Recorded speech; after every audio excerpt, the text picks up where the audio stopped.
北蛮左贤王已死，残兵逃出30里，这一仗我们赢了。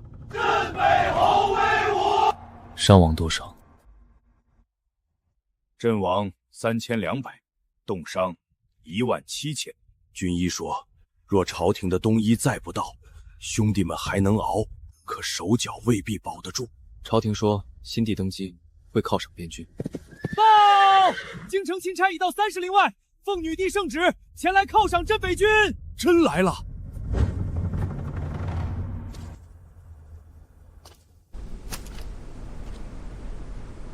这边关的味儿真是冲鼻，也不知你们这些丘巴怎么能在这种地方待10年。边关将士只求朝廷答应过的东医军饷抚恤能如数送到。侯爷放心，陛下圣恩自然少不了你们的。开箱。怎么才这么点儿？边军粗人够用就行，还想穿绫罗绸缎不成？裴大人，本侯记得圣旨上写着东医10万件，军饷100万两，这些怕是不够。秦北川，你是在质疑本国？侯爷，已经清点完毕，东医3万件，皮靴2万双，军饷20副虚银，一文未见。100万军饷只剩20万，10万东医只剩3万。我镇北军死了这么多兄弟，抚恤银一文没有。赵将军，说话可要小心，你这是怀疑本官贪墨？你敢说不是？放肆！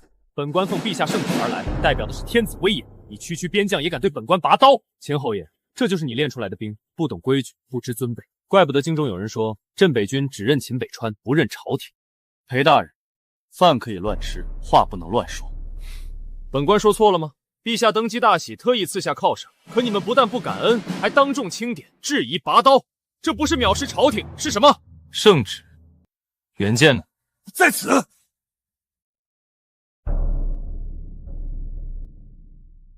这不是明着少了一半，不是少了8成。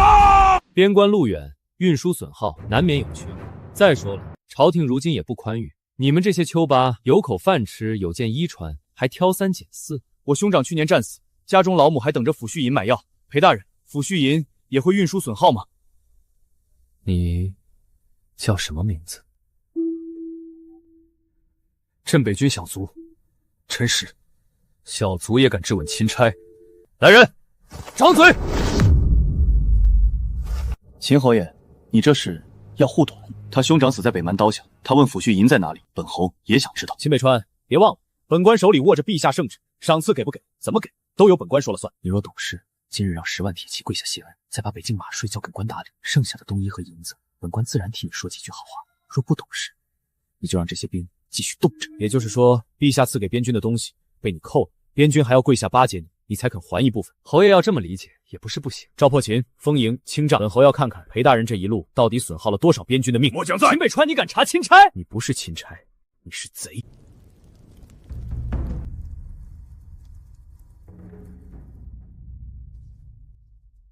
侯爷，查清了，车队出京时，东衣10万件，军饷100万两，抚恤银30万两。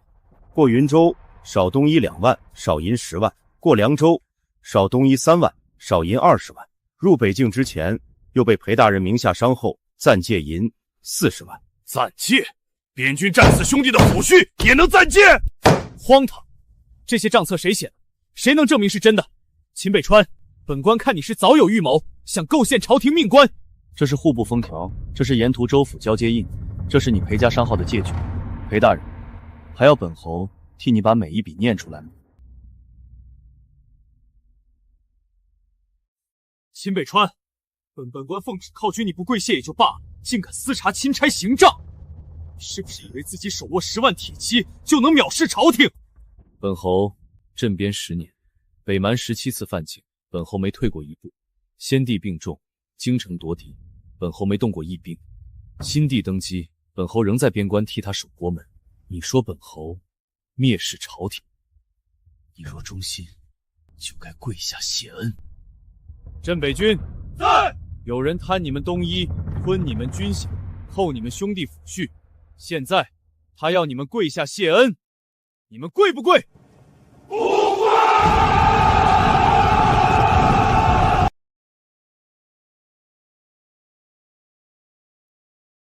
秦北川，你最好想清楚，你今日敢动本官，便是打陛下的脸。本官回京后一定参你拥兵自重，抗旨不钻。裴玄礼，你贪了多少，本侯可以让刑部查；你昧了多少，本侯可以让督察院审。但你不该让边军跪，一群丘逼，跪本官又如何？赵破城，末将在。按军法者，该如何？轻则杖责，重则斩。我是钦差，你敢？你带着陛下圣旨来，本侯敬你3分。你吞边军血汗，如战死英魂。本侯若还敬你，便对不起这10万铁骑。我代表陛下。你代表不了陛下，你只代表你自己这条贪狗。你敢羞辱本官？杖30，让他记住，边关不是他撒野的地方。醒醒！秦北川，你等着，我一定让你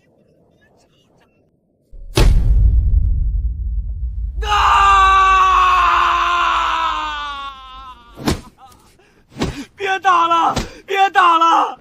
秦侯爷，我知错了，我把银子还回来，我全还。现在知道还了。冻死的兄弟能活吗？战死将士家里的老娘，能等吗？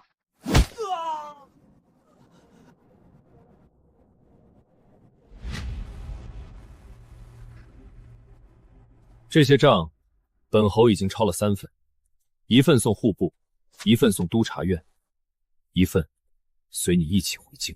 秦北川，你以为朝中有人会信你？镇北军10万铁骑，只听你一人号令，说自己忠心，谁信？本侯不需要你信，本侯只要边关百姓信，只要战死将士信，你会后悔的。本侯最后给你一句话，回京告诉陛下，边军感念天恩，但请陛下查清，天恩到边关之前究竟被多少蛀虫啃过，我一定原话带到。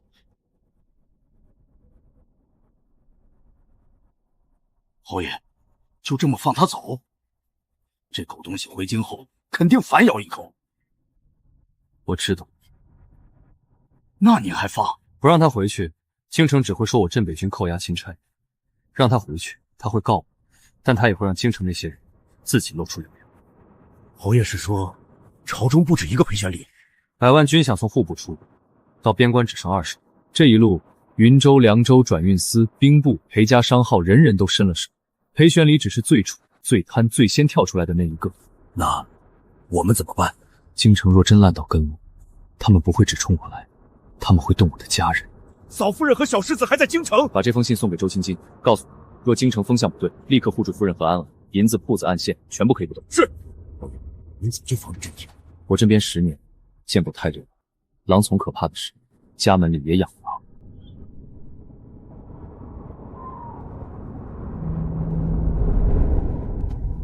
秦北川，你敢打我，我要你妻儿先替你还债。陛下，臣奉旨犒军，却被镇北侯秦北川当众杖责。他打的不是臣，是陛下的脸啊！秦北川杖责了你？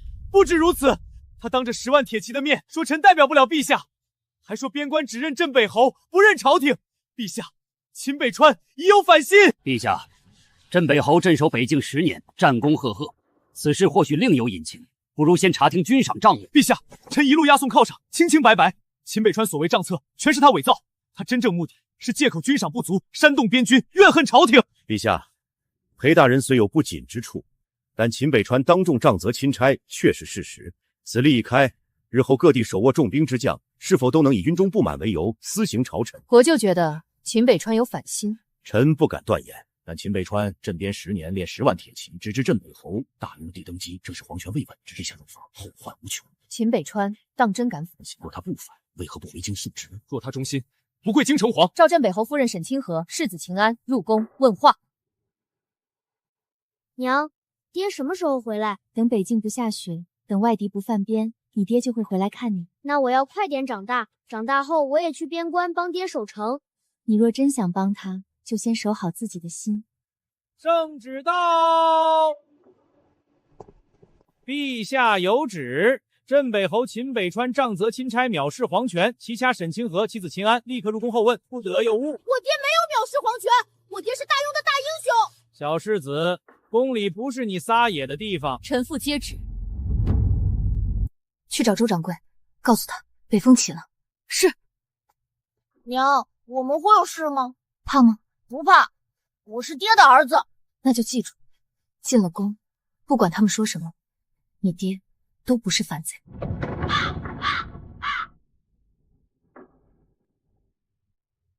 秦北川，朕倒要看看你的忠心能不能抵得过妻儿的命。镇北侯夫人沈清河，小世子秦安觐见陛下。江明皇用清凛而威严说道：“沈清河，秦北川杖责朕的钦差，你可知罪？沈清河，你可知罪？臣父只知我夫君镇守北境10年，从未负过大用。若他杖责钦差，必是钦差有罪。”沈清放肆！沈清河，你不过是反贼之妻，也敢在陛下面前狡辩？我爹不是反贼！小畜生，你说什么？我爹在北境杀北蛮，守大雍。你贪我爹军饷，害边军叔叔都冻死，你才是坏人！娘！裴大人这一巴掌，臣父记下。等我夫君回京，你最好还能站得住。你还指望秦北川回京救你？他若真敢回京，就是谋反坐实。陛下，秦北川桀骜难驯，其妻儿亦不知悔改，若不严惩，只怕天下武将都要效仿。沈清河，朕再问你，秦北川是否拥兵自重？是否有反心？没有。若朕要你写下供词，证明秦北川谋逆你，臣父不会写。大胆！我夫君镇边10年，他若想反，10年前就反，何必等到今日被你们这些贪官逼反？好个被逼反！来人，将沈清和秦安打入诏狱，没有朕的旨意，任何人不得探视。不是反贼，我爹不是。陛下，你今日求的不是我母子，是边军10年忠心。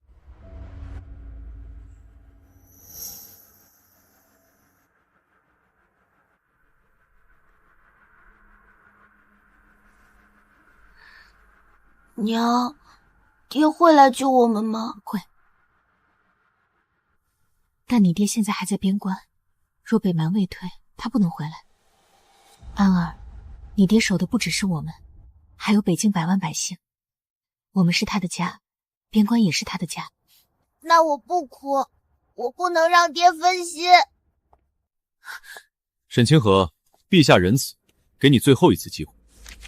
签了这份供书，承认秦北川有谋反之心，本官可以让你们母子少受些苦。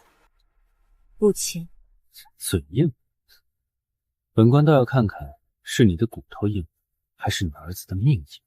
小世子，只要你说一句我爹是反贼，本官立刻让人给你饭吃，还给你被子。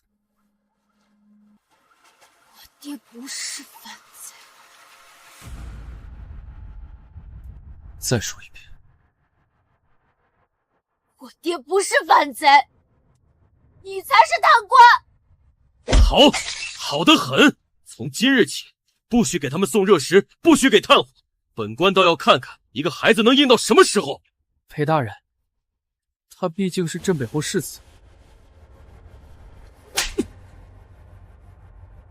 镇北侯，等秦北川抗旨不归，他就是反贼。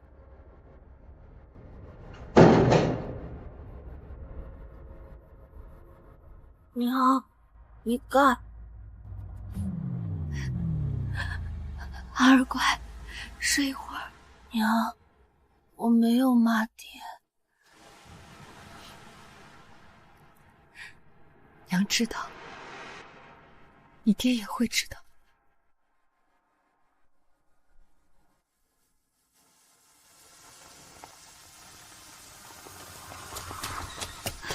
周掌柜，夫人让我带话，北风起了。好侯爷果然料到了。夫人和小世子被关进诏狱了，裴玄礼还不给饭食炭火。周掌柜，你一定要救他们。诏狱这地方，那枪不好进，但银子能进，取3万两银票，再查清地字3号牢所有狱卒的家底，谁缺钱，谁好赌，谁家里有病人，全部列出来。是。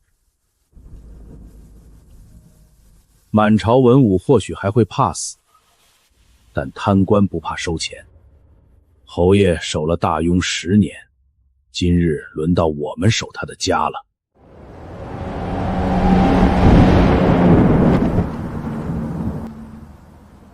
侯爷，北蛮王庭集结20万骑兵，正朝雁门关押来。20万？他们是知道朝廷和我们闹翻了，想趁火打奸劫。北蛮异动。圣旨到，镇北侯秦北川接旨。陛下有旨，镇北侯秦北川杖责钦差，藐视皇权，命你即刻回京述职，不得延误。北蛮20万大军压境，这时候召侯爷回宫，京城那群人脑子被狗啃了。大胆！你敢辱骂朝廷？陛下可知北蛮压境？边关之事自有副将料理，陛下要见的是你。侯爷莫非要抗旨？国门若破，京城还能安坐？本侯现在不能回。秦侯爷，这可是金牌，见金牌如见陛下，你敢不归就是抗旨。告诉陛下，北蛮未退，秦北川不能回。若陛下问罪，本侯战后自理。好，咱家一定原话带回。侯爷，嫂夫人和小世子还在京城，陛下忽然召你，会不会对他们下手？已经下手了。那我们还等什么？回京救人啊！我若现在回京，雁门关破，北境100万百姓都会成为北蛮刀下亡魂。我妻儿是命，他们也是命。那就先打北蛮！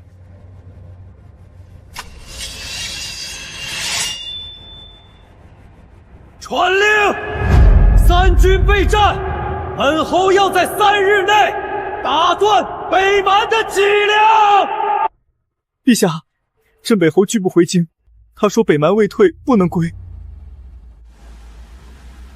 他真这么说？一字不差。陛下，这便是抗旨。秦北川明面说北蛮，实则是不把陛下放在眼里。陛下，第1道金牌召不回，便发第2道；第2道召不回，便发第3道，直到天下皆知是秦北川抗旨不归，不是陛下无情。北蛮真若压境，镇北军10万人，不缺他一个秦北川。可若他借北蛮之名拥兵不归，那便是大雍心腹之患。陛下，他妻儿还在诏狱，只要拿住沈清风和秦安，就不怕秦北川不回。传第2道金牌，命秦北川交出兵权，独自回京。遵旨，陛下英明。侯爷，继续的。交出兵权，不许带迁兵，3日不归，诛其灭。诛妻灭子。侯爷，陛下疯了吗？侯爷，回京吧。北蛮退了吗？雁门关外还有多少北蛮骑兵？10余万。那就还不能回。可嫂夫人和小世子怎么办？难道就看着他们被女帝拿捏？本侯已经让周万金动了。周万金，京城那边有人会救他们。我现在要做的是让北境不破。侯爷，若周掌柜救不出来呢？这12道金牌不是召我回京，是逼我看清京城还有没有明君。传令，今夜全军保实，明日决战北蛮。外敌退尽之日，便是镇北军回京之时。末将领命。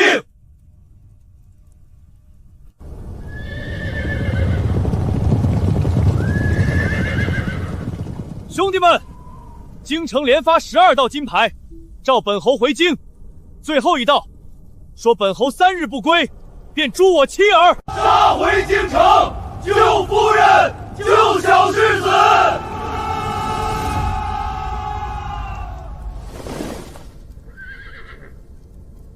我知道你们想回，本侯也想回，可本侯问你们，北蛮就在关外，若我们现在回京，谁守雁门关？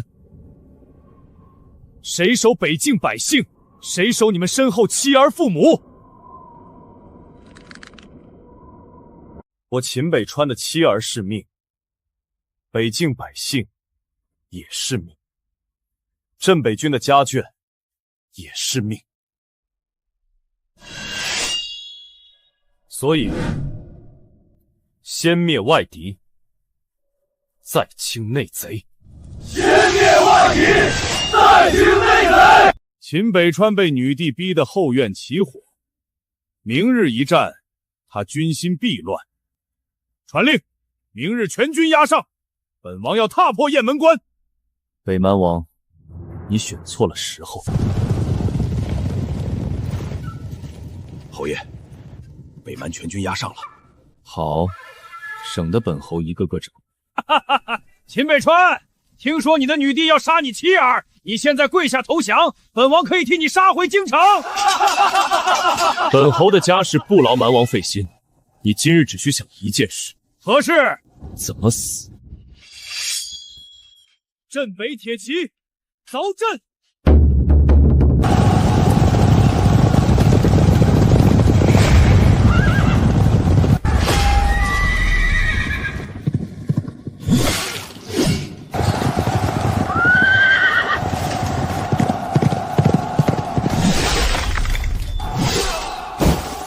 侯爷威武！他军心为何不乱？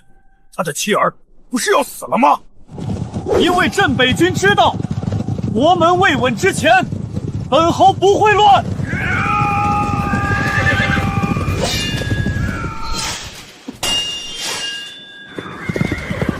秦北川，你为何还不回京？你不怕妻儿死？正因为怕，所以本侯要先杀了你。秦北川，你为何还不回京？你不怕妻儿死？正因为怕，所以本侯要先杀了你，否则我回京那日，身后还有北蛮追着百姓砍。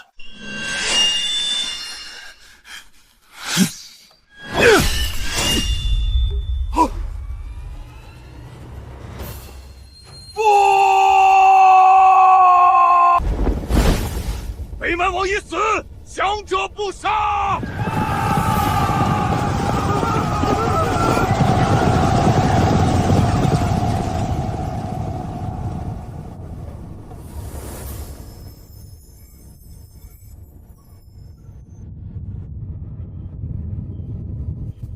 侯爷，北蛮王已死，残部退回草原，10年内再难南下。北境稳了。阵亡多少？13600，重伤2万。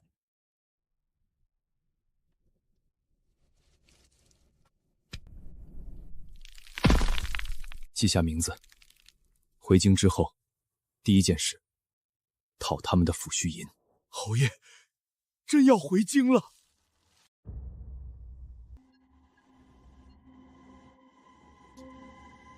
北蛮已退，国门已稳，京城求我妻儿，奸臣贪我军饷，昏君信谗，要坑杀镇北军。今日起，镇北军南下，不扰民，不夺粮，不伤百姓，所过州府只拿贪官，不动良民。我等不是造反，是清君侧。清君侧，清君侧，清君侧。清河，安儿，等我。这一次，我带10万铁骑回京。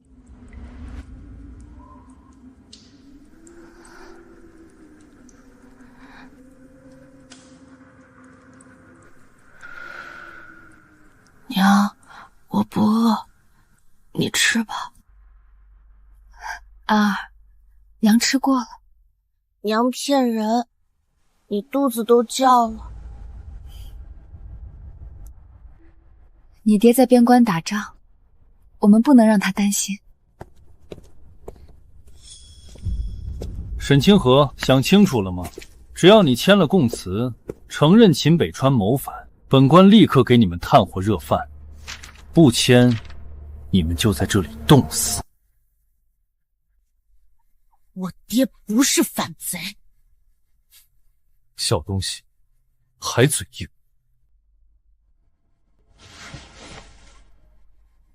裴玄伦，你贪边军军赏，害将士冻死，你才该跪在这里认罪。本官认不认罪，不由你说，可你们母子能不能活，由本官说了算。明日起，谁也减半。本官倒要看看镇北侯夫人的骨头有多硬。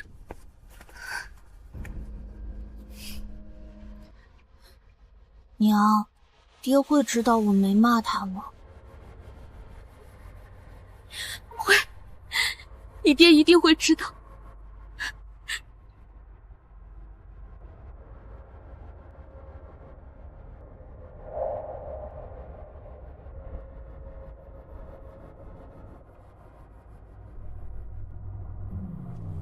周掌柜，你胆子也太大了，这里可是赵狱。越是赵狱，越有人缺银子。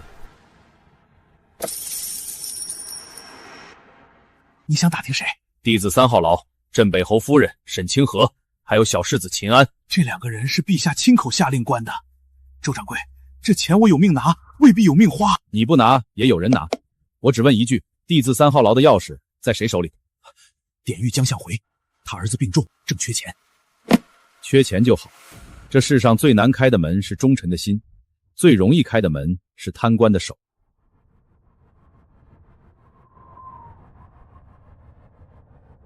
侯爷，京城的狼来了，但您放心，夫人和小世子，我一定护住。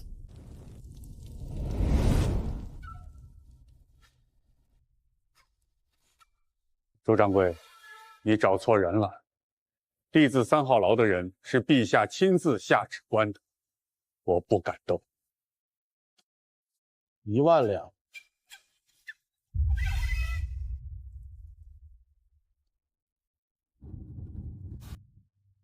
这不是钱的事儿。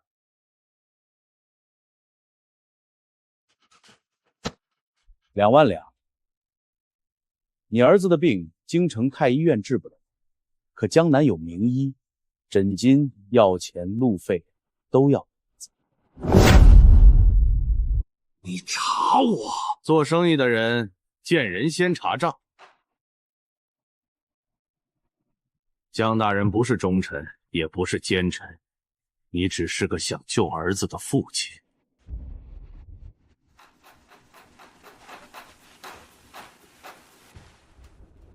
放走镇北侯妻儿，这是死罪。3万两，不放，等镇北侯回京也是死；放，你儿子活，你也有活路。你凭什么觉得秦北川能回来？因为他是秦北川，他在边关守了10年，这种人若真往京城走，挡路的都会碎。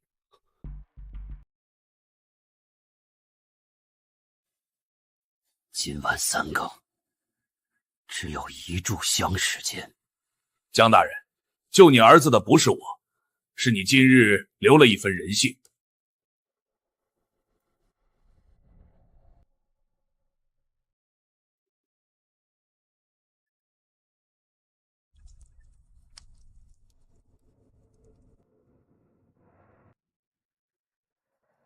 爹，不要回来，北蛮还在。安儿，别说话。听说女帝又发金牌了，这回要镇北侯3日内回京，不然就杀妻儿。镇北侯若真回来，北境怎么办？那谁知道？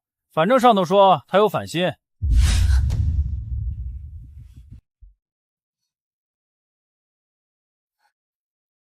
等等，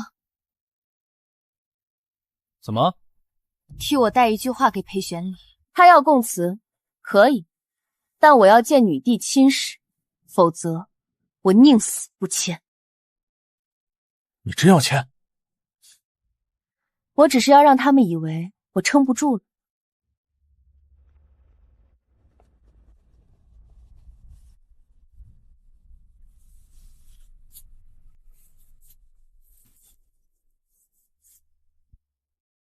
北川，我不会只等你来救。我也会给你留证据。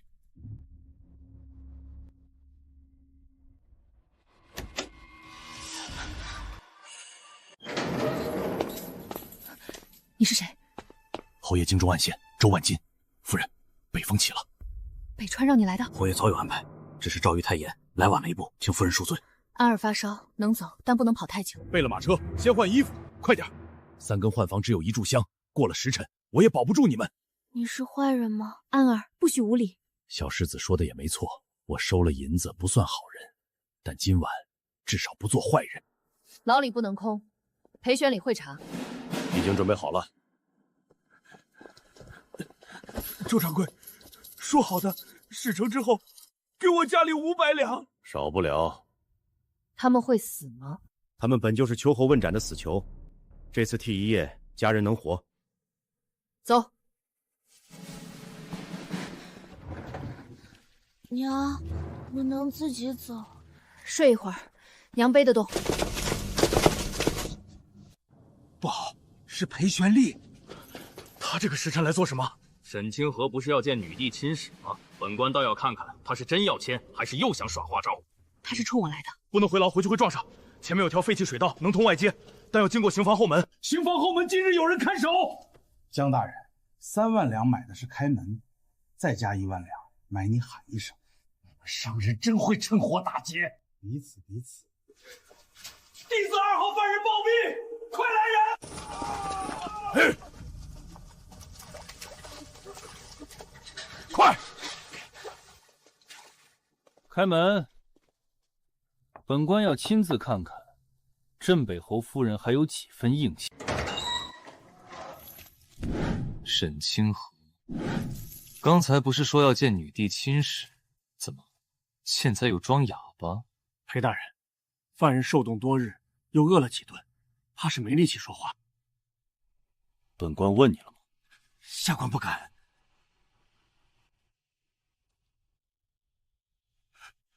江大人，弟子2号犯人真断气儿了。慌什么？叫仵作！赵玉子这么乱，天冷，犯人又多，难免有死伤。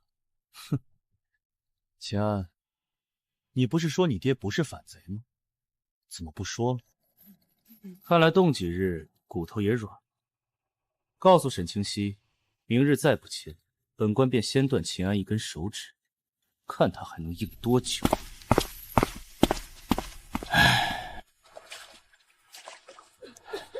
夫人，再坚持半里，外面有马车。小世子，忍一忍。我不出手，不能害娘。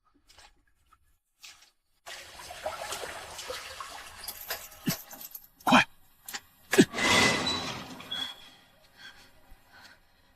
送去北京，告诉侯爷，安儿没有骂他，也告诉他我还活着。夫人放心。不，先不要让朝廷知道我们逃了，让女帝继续以为人质还在他手里。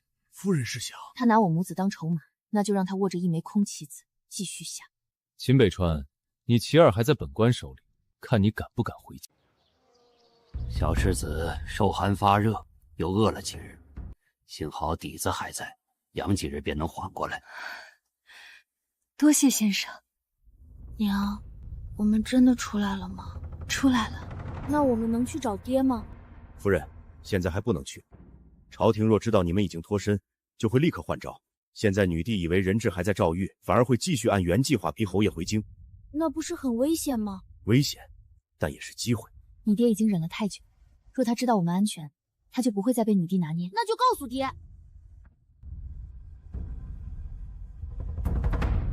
用最快的路送出去，但别走官驿。明白。娘，爹会生气吗？会。你爹越安静，越说明他生气。那裴玄礼会不会很惨？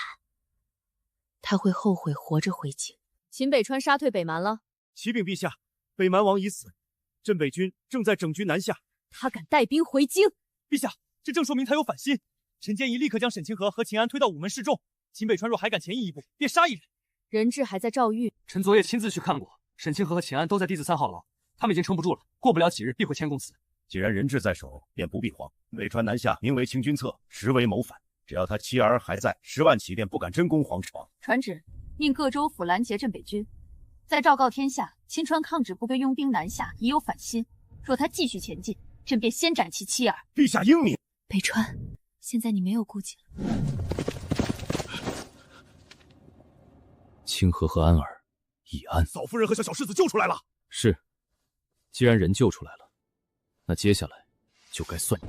侯爷，北蛮残部已退300里，雁门守军均换防完毕，咱们可以回京了。此行南下，本侯先说3条军令：第一，不扰民，不夺粮；第三，不伤百姓。所过州府，只拿贪官，不动良民。若有违令者的，斩！京城求我妻儿奸臣贪我军饷，昏君相信谗言要坑杀镇北军。可我们不是去屠城，不是去抢皇位，我们去温剑市打3件。军饷何在？忠臣何罪？妻儿何辜？传令，镇北军南下，清君侧。清君侧，清君侧，清君侧。镇北侯接旨。陛下有旨，秦北川煽动边军形同谋反，命你立刻解散兵马，独自回京受审。独自回京，然后让你们把侯爷关进诏狱。大胆！你们敢抗旨？本侯10年镇边，奉的是护国之旨，如今奸臣乱政蒙蔽陛下，这种旨本侯不接。你真要反？本侯若反，10年前就反。今日南下，是清君侧，把这道旨也挂上，让将士们看看，京城到底还想逼我们到什么地步。侯爷，云州拦路。那就先问问云州，边军的冬衣被谁吞？陛下已有明旨，说你拥兵谋反，本官奉旨守城。你若敢攻城，便是坐视反贼之名。放你娘的屁！我们镇北军替你们守了10年边关，你也配说我们反？少废话！你们边军的事儿与本官无关。云州太守周贺，3年前户部转运冬衣2万件，经云州时少了8000件。2年前战死将死时抚恤银10万两，经云州时少了3万两。去年北境军粮30万，少了5万石。胡说，全是伪造！那你敢不敢开仓，让云州百姓看看，看看你府库里有多少写着镇北军印记的冬衣，看看你粮仓里有多少本该送我们雁门关的军粮？他冬天连衣都没有，真是太肉疼了。闭嘴！谁在议论？你通敌论土！云州将士听着，侯不杀守城兵，不伤无辜民，今日只拿贪官周贺。若开城，你们还是大庸将士；若执意替贪官挡刀，本侯也只能破城。太守大人，开仓自正，你也要反？是云州百姓，不是你周家的土房。镇北侯查贪官，镇北侯给你一个公道。本侯说过不扰民，诸位不必跪。侯爷，全是我镇北军同志。贪边军叛冬衣，吞战死抚恤，罪证确凿，押入囚车，带回京城，当着女帝的面审。侯爷饶命！是韩国舅让我扣的，是国舅府要的。韩承业，侯爷，京城急报，女帝震怒，准备3日后午门处斩夫人和小世子。他还以为人质在他手。云州开城了，守将斩断城门铁锁，百姓跪迎秦北川。云州太守周贺也被镇北军押走了。反了，他们全都反了！陛下，秦北川这是收买民心，他每过1周就抓一个官，开一座仓，再这样下去，各州都会倒向他。陛下，秦北川之所以敢南下，是因为他觉得您不敢动沈清河母子。若陛下迟疑，天下人都会以为您怕了镇北侯。朕会怕他？午门处斩沈清阁母子，让天下人看看军威不可犯，也让秦北川看看他继续前移一步会付出什么代价。裴宣礼，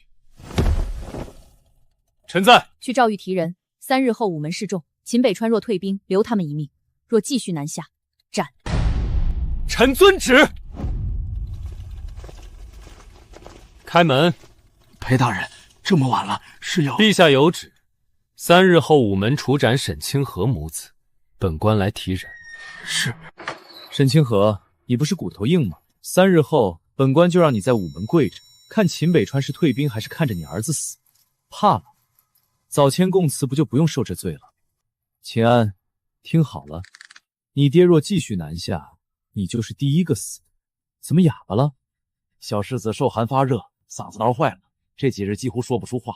哼，废物东西！明日把他们押入死牢，3日后午门示众。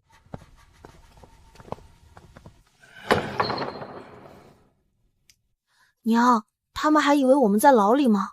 是，他们越以为手里握着我们，你爹就越安全。那就让他们继续被骗。夫人，女帝下令3日后午门处斩，裴玄礼昨夜已经去赵玉提过人，他还不知道牢里是假的。那2个替我们的人会死吗？他们本就是死囚，但若真被推出午门，事情会更复杂。夫人，我们可以现在离京，去与侯爷会合。娘，我们去找爹吧。不行，我若现在现身，女帝就会知道人质已失，她会立刻改用别的手段，也许会屠杀侯府旧人，也许会派刺客，也许会直接拿京城百姓做人质。夫人是想继续藏？藏，但不能让那2个死囚替我们死。娘，那怎么办？周掌柜，你能不能安排人把午门行医的消息悄悄传给京城百姓？夫人是想让百姓去看？看得越多越好，让所有人都看见女帝手里的人质是真是假。可那样一来，你们已经逃出赵狱的事儿也会暴露。暴露也要选时机，不是现在，要在秦北川兵临城下时，到那时候这枚空棋子才能砸碎女帝最后的底气。他没有屠城，没有抢粮，没有。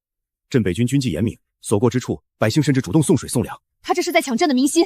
陛下，人心易变，只要沈清河母子还在，秦北川就不敢真正攻城。陛下放心，人一直在赵狱，臣亲眼看过，绝不会错。好，3日后午门，朕要亲眼看着沈清寒母子跪在天下人面前。秦北川若还不退，朕就让他背上一辈子害死妻儿的骂名。圣明。报！秦北川大军过沧州，沧州守军未战先降，沧州百姓高呼请镇北侯入京清君侧。秦北川，清河，等我到城下，就让他知道，他握着的只是一枚空棋。镇北侯，奉陛下旨意，末将不得不拦，请侯爷解散兵马，随末将回京。3000兵拦10万铁骑，卢将军，你这是送死！军令在身，死也得拦。拦之前先看看这是什么？被兵部报上从新甲送往北境，边军收到的箭矢，3成是烈雨飞箭，这怎么可能？去年雁门关一战，箭矢射出去半空折断，我兄弟用断剑跟北蛮拼命。卢将军，你在京城吃军粮的时候，可知道边军拿什么守国门？卢敬，本侯不逼你服，你若认定我是反贼，就拔枪；你若还认得忠心，禁军卢敬愿为边军讨一个公道，愿为边军讨公道。我原以为10万铁骑南下，必定烧杀抢掠，没想到你们比京城禁军还守规矩。边军守国门，不是为了齐百姓。侯爷，京城现在都说您反了，他们说了10年，我没有反。现在他们逼到我妻儿头上，逼到镇北军头上，逼到边关百姓头上，那我就让他们看看什么叫清君侧。侯爷，京城来信。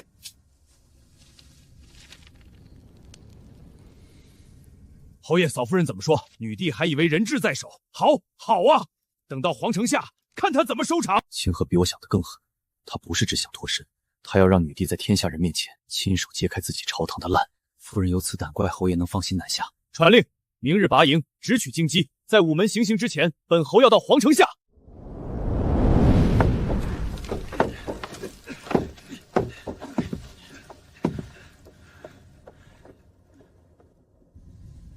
秦北川，3日后，我看你跪不跪。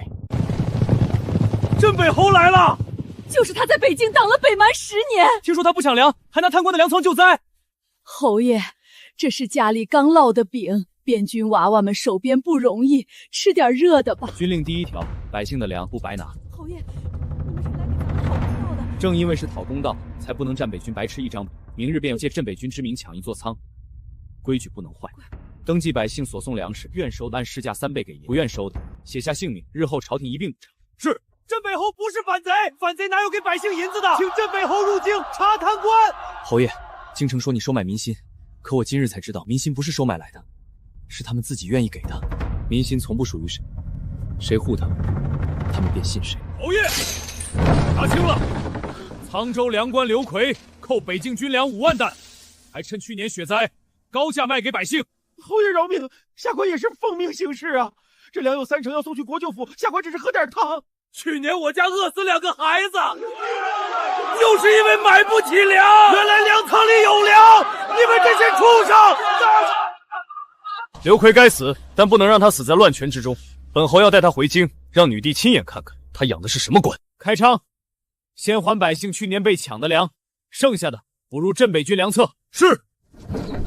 侯爷救命啊！大庸若都是这样的官，咱们还活什么？大庸不是他们的。天下也不是他们的，是百姓的。侯爷，照这样下去，咱们每过1周，百姓都要送咱们1成民心。民心不是用来收的，是用来守的。侯爷，京城急报，大理寺卿陆承上书，请女帝查边军军饷贪斩没案，被韩承业诬陷通敌，女帝已下令将陆城杖责下狱。京城里还有忠臣，可女帝要杀他们，那我们就走快点。陛下，臣请彻查军赏案，云州、沧州接连查出贪兵东一、军粮、抚恤银，秦北川南下固然有违圣旨，可若朝廷不先查贪腐，只怕天下难服。陆成，你这是替反贼说话。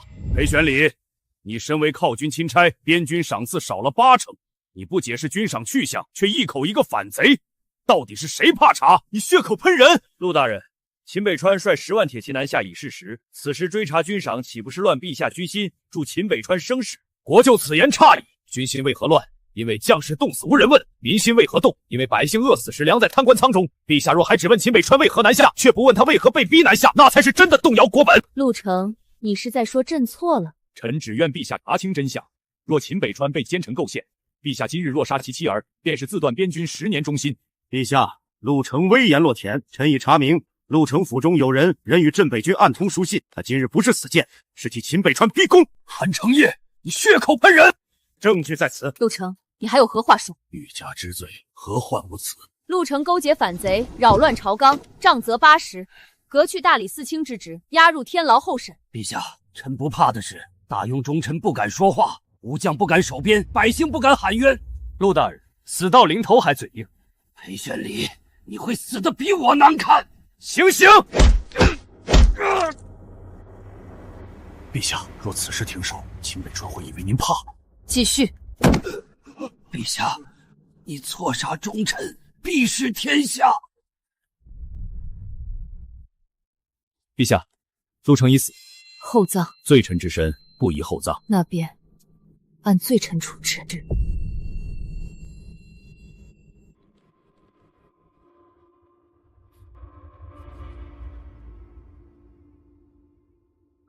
陆大人死谏殉国，必须告诉镇北侯。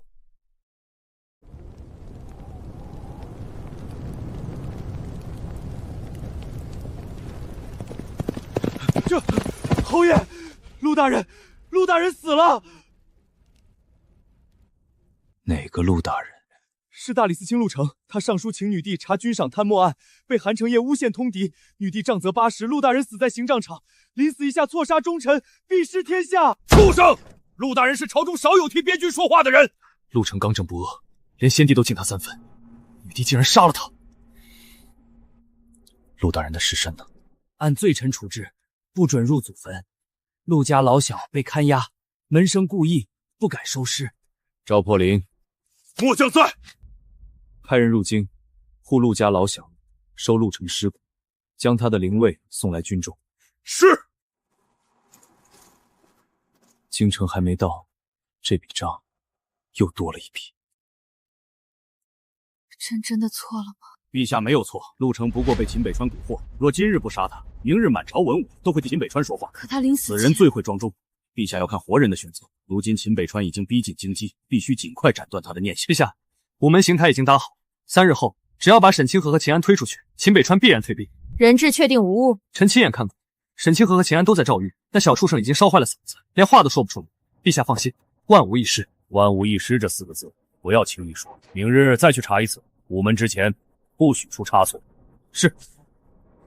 秦北川，朕倒要看看你的铁骑敢不敢踏过妻儿的血。娘，午门那天我们真的不出现吗？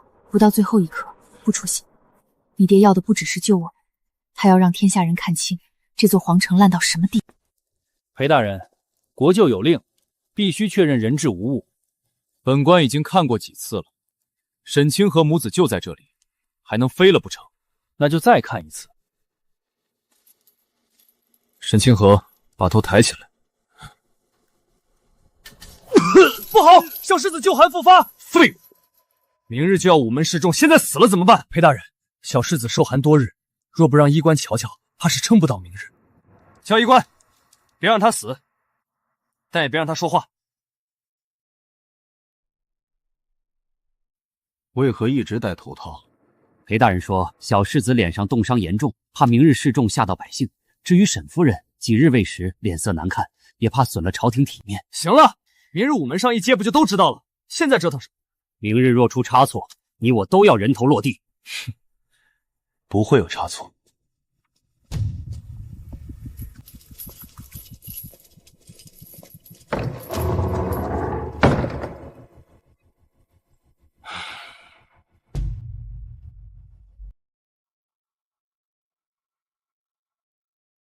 午门人质是真是假？这什么意思啊？什么意思？有人怀疑赵玉里关的不是镇北侯夫人和小世子。那明日午门可有热闹看了。掌柜，这样一来，明日午门一定人山海，可人越多，风险越大。就是要人多，女帝要用人质压侯爷，夫人要用这场局压垮女帝最后的威严。若裴玄礼提前发现人质是假的呢？他不会。这种人只会看别人跪没跪，怕没怕，他不会低头看一眼跪着的人到底是谁。娘，爹明日会到吗？会，你爹答应会带我们回家。那我们什么时候出来？等女帝以为自己赢了的时候。镇北军已到京30里。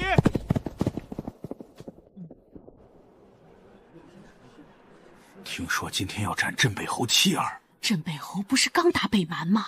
打退北蛮还被斩妻儿，这世道还有天理吗？带人战！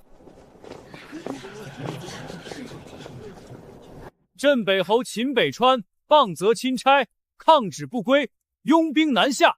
其妻沈清河、其子秦安知情不报，同罪乱纪。若秦北川今日退兵，陛下仁慈，可饶其妻儿一命；若继续犯上作乱，50一到，力斩不赦。那真是镇北侯夫人吗？怎么一直戴头套？是不是不敢给我们看？裴玄礼，把头套揭了。陛下，沈清河母子受刑多日，形容狼狈，恐无圣听，不如等秦北川到了再揭，也好震慑他。裴大人，你最好知道自己在做什么。国舅放心，人绝不会错。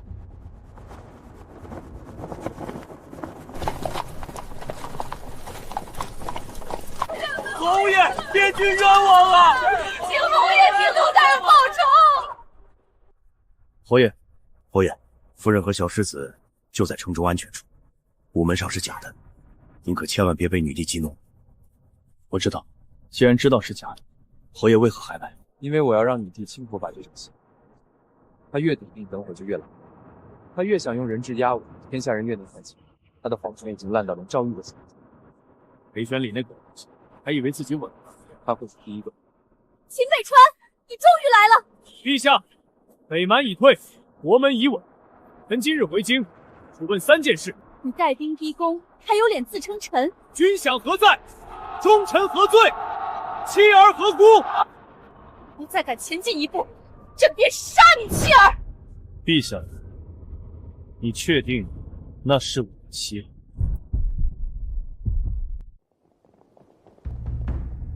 裴玄礼，揭开。陛下，沈清福母子在赵玉受禁多日，罪状未明，恐有冤情，不如等秦北川入京之后再。怎么，陛下都不怕乌圣听，裴大人怕什么？是啊，为什么不敢接？难道人证有问题？镇北侯都到城下了，还遮着脸干什么？裴玄礼，接！此时不接，只会让百姓疑心更重。待会儿别乱说话，否则你全家都得死。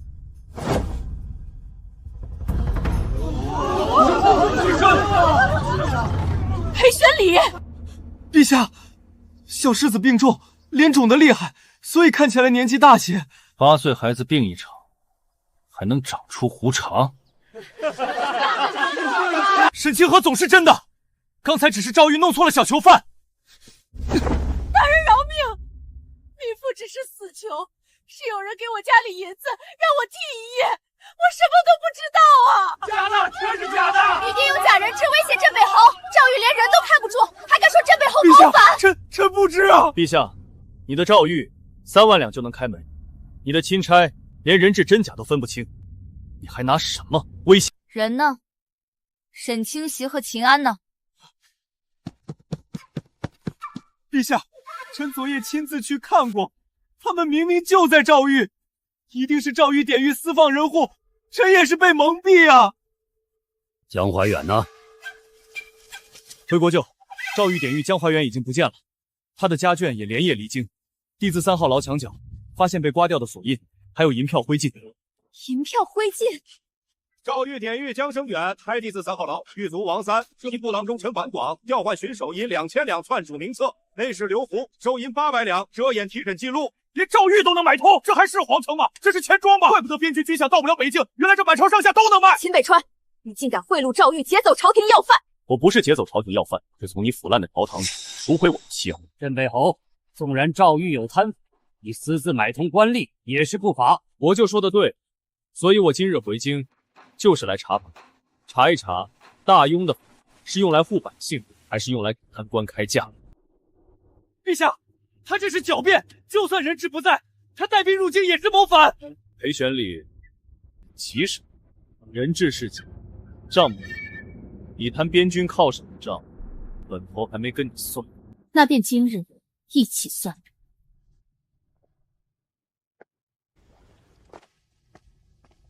爹，疼吗？不疼。爹，我没有骂你是反贼，他们不给我饭吃，不给我被子，我也没有骂。我说我爹是守大庸的人。好孩子，爹知道，爹都知道。小世子，好样的！不愧是咱镇北军的娃。北川，你瘦了。你也是。我没事，就是安儿受了些苦。他们都会还。诸位父老，这是我在诏狱中记下的账，谁收银，谁换班，谁篡举名册，谁替裴玄礼传供词，全在上面。裴玄礼逼我签供，承认秦北川谋反，他还逼我儿说秦北川是反贼。可我夫君在北京浴血10年，他若是反贼，那这大庸还有忠臣吗？镇北侯不是反贼，裴玄礼真假，查诏狱，假的，都是假的。沈清河，你是秦北川的妻子，你的话不能作证。我也作证。你打我娘，你不给我们饭，你还说我爹要是不跪，你就砍我的头。陛下，我爹守的是你的江山，你为什么要杀我们？江明皇，从你把我妻儿打入诏狱那一刻起，你就不配再问我忠不忠。陛下，绝不能退，一退皇权尽失。秦北川妻儿虽脱身，但他带兵逼宫，罪名仍在。秦北川，你私自带兵入京，以示谋逆。朕念你镇边有功，现在退兵，朕可饶你妻儿，也可从轻发落你。是因为你的诏狱够贪，不是因为你够仁慈。放肆！这12道金牌，第1道召我回京诉职，第3道要我交兵权，第7道拿我妻儿问罪，第12道要诛妻灭子。陛下，你想杀我的心，比北蛮的刀还急。我没有立刻回京，我若回，是因为北蛮20万骑兵压境。不回，你杀我妻子。陛下，你把忠臣逼到两难绝路，现在却问我为何带兵。秦北川妖言惑众，禁军何在？弓弩上弦。国舅，百姓还在下面。射。曹骁，射。臣不能射百姓。曹骁，你敢抗旨？臣不敢抗旨，但臣是禁军，不是屠夫。城下有老人，有妇孺，有无辜百姓，臣可以死守宫门，但不能向百姓放箭。是不是也被秦北川收买了？裴大人，禁军的功是守皇城的，不是给你这种贪官遮丑的。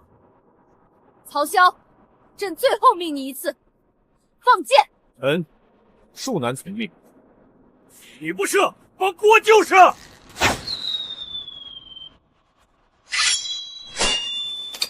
韩承业，你敢射夫人和小世子？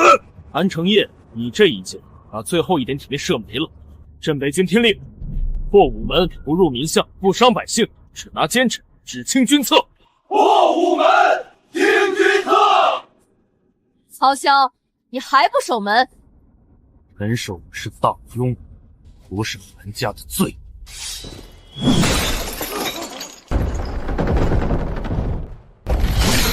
曹骁反了，杀了他！关门，快关门！将军说的对，我们不射百姓，也不护贪官。开门！报门营。只破军门，不碰民房，谁敢借机抢掠，军法斩首。司令。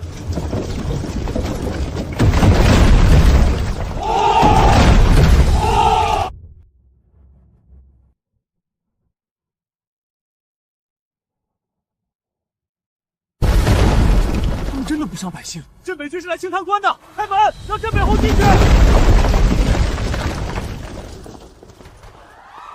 禁军曹骁愿放下兵器，只求侯爷约束军纪，莫伤皇城百姓。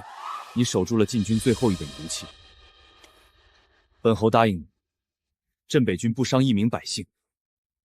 谢侯爷。只要逃出去，我还能活。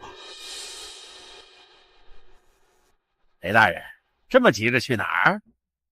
周万金，托裴大人的福，周某这几日忙得很，买诏狱、救夫人、送假名册、散消息，还得抽空来堵你这条贪狗，真是辛苦。滚开！你是商人，也敢拦我？我是商人，所以最恨你这种坏账的人。放开我！我是陛下宠臣，我是钦差。钦差，你也配？侯爷，误会，都是误会，是韩承业让我贪军赏，我只是通命行事。边军冻死时你听命，我骑女入狱时你听命，午门假人质时你还是定命。裴玄礼，你这条狗咬人的时候倒是挺主动。侯爷饶命，我有账本，我有国舅贪军饷的账本。拿出来。在这儿，在这儿。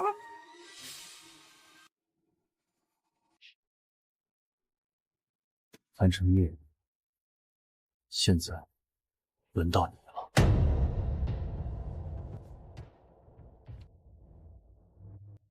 卖给北蛮？韩承业拿我们边军的粮去喂北蛮的马？侯爷饶命，都是韩承业逼我的，我是奉国舅府的命办事，银子大头全进了韩家，我只拿了一点汤水。一点汤水？裴大人名下3座宅子、4间商铺、8个外史，怕不是喝汤喝出来的。赵破成，末将在。把裴玄礼押到3军面前，让那些冻死兄弟的牌位看着他。侯爷，我愿作证，我愿指认韩承业，只求侯爷留我一命。命能不能留，不由你说，由那些被你吞了抚恤银的亡魂说。韩承业还有北蛮密信，他不止贪军饷，他还通敌。现在国舅府密室，我知道入口。通敌？侯爷，若韩承业真通北蛮，那他害死的就不是1-2万边军，是整个北境。韩承业，今日你必须给北境一个交代。裴玄礼被抓了。是，镇北侯已经拿到裴玄礼身上的暗账。国舅，暗账上有你的名字。伪造的。陛下，秦北川带兵逼宫，当然需要一个名义。裴玄礼贪生怕死，被他拿住后，什么话不敢说。至于暗账，镇北军想写谁的名字，便能写谁的名字。对，一定是伪造的。陛下，若是伪造，何不让镇北侯入殿，当重对质？若国舅清白，自可洗清；若真有贪墨通敌，朝廷也不可再包庇。你也替秦北川说话？臣替大庸说话。来人，此人扰乱朝纲，押下去。陆承大人已死，臣不怕再死一个。陛下，若今日还不查韩承业，皇城便不是被秦北川攻破，而是被贪官蛀空的。掌嘴！陛下，不能再犹豫，调神策军封内城。秦北川若再进，就按谋逆诛杀。传令，封内城。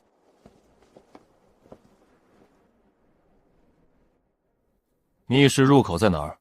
后院假山第3块青石室下面有机关。镇北侯，国舅府乃皇亲府邸，你敢擅闯，便是谋逆。你谋逆你娘！贪边军军粮卖给北蛮的时候，怎么不说谋逆？破门！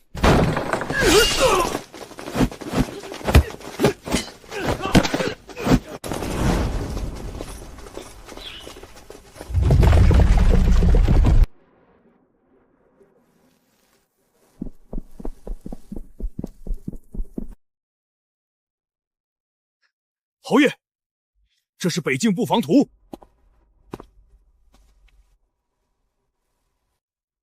韩承业答应3月内断镇北军粮草，北蛮南下时，朝廷会以秦北川拥兵为由，不增援雁门。事成之后，割让云岭道3城，换北蛮驻韩家稳朝局。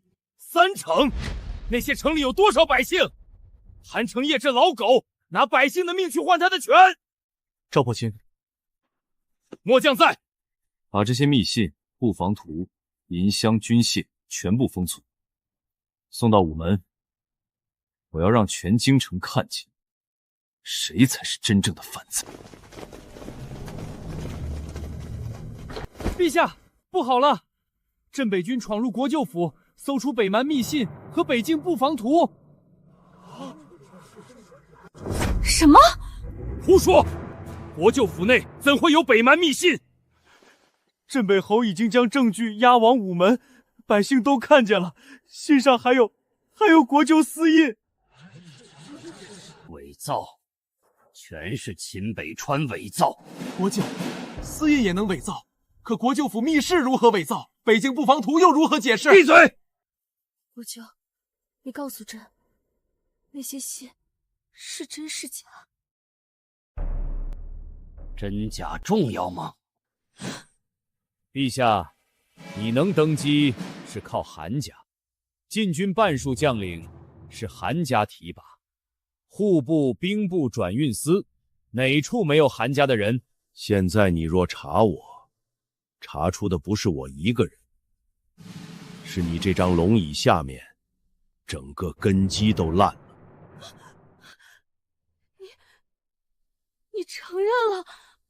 臣只是提醒陛下，保我就是保皇位，便是把皇位送给秦北川。封锁消息，谁敢议论国舅通敌，杀！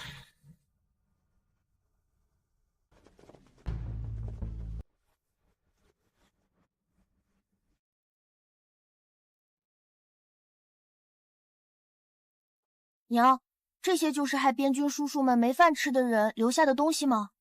是。这些东西比刀还重，因为它能让天下人看清谁在流血，谁在吃血。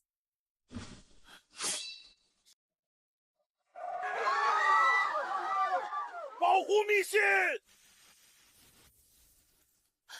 护川儿！夫人，我在诏狱里不是只学会挨斗。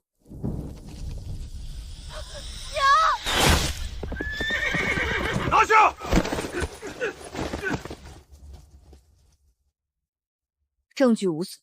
镇北侯夫人也不是弱女子，她在诏狱里受了那么多苦，还敢护政，徐家满门忠烈啊！你受伤了？小伤，证据还在。你不该冒险。你在边关冒了10年的险，今日我也该替你守一次后路。谁派你们来的？说！镇北侯，你就算拿到证据又如何？陛下不会查国舅，因为查了韩家，他的皇位也坐不稳。所以韩承业已经承认了。刘活口和裴玄礼、周贺、刘奎一起押到午门，我要开场公开审。是。女帝不会让你审的，她会封城，会灭口，会把所有证据说成伪造。那就让他选，是开城查案，还是继续包庇通敌国舅？爹，如果他继续包庇呢？那他就不只是错信奸臣，他就是昏君。查国舅，还边军公道！镇北侯不是反贼，让他们闭嘴！朕是天子，他们凭什么逼朕？陛下，百姓已经被秦北川煽动，烧了粮仓，断了他们的念想，再不下狠手，皇城就要易主。怎么下狠手？戒严，关闭内城，凡聚众议论者，以叛乱论处。必要时，可焚毁粮仓，断城中百姓聚集之源。没了吃的，百姓自然会散。不可！皇城粮仓一烧，百姓无粮，必生大乱。乱的不是百姓，乱的是秦北川的人心。他不是说不伤百姓吗？那就让他救。他救粮仓就顾不上公公，他不救，民心便散。烧粮仓会死人的。陛下，皇位也会死，你是要百姓还是要龙椅？封内城，神策军守粮仓，若有人强闯，格杀勿论。陛下圣明。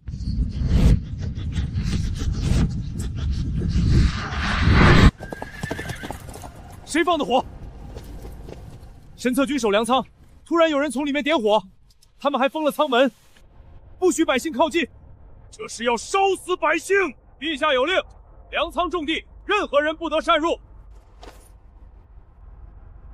里面有百姓，无关军令。你是军人，军令让你守粮，不是让你看着百姓烧死。陈北侯，再进一步，我便放箭。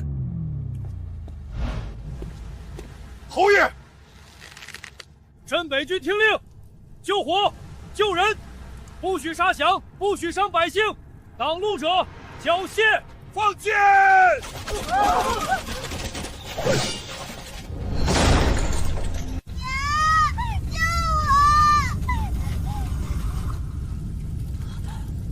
内城，谢谢侯爷，谢谢侯爷。侯爷，这些粮本该赈灾，韩城业既然宁可烧了，也不可给百姓。你总是这样，明明是他们逼你，却还要你来救人。若我不救，死的是百姓。账可以慢慢算，命没了，就回不来了。请镇北侯入宫，请镇北侯救大用，请镇北侯听军策。都起来！我秦北川不是要你们跪，我是要你们以后不必再跪这种朝廷。禁军曹骁愿随镇北侯入宫，不为造反，只为查清真相。传令：明日卯时，太极殿前公开审裴玄礼、周贺、刘奎国舅府刺客，请百官，请百姓，请女帝亲临。若女帝不来呢？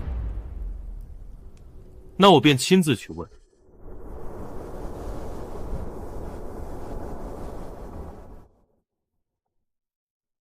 秦北川，你逼朕到太极殿前审案，你可知这是何罪？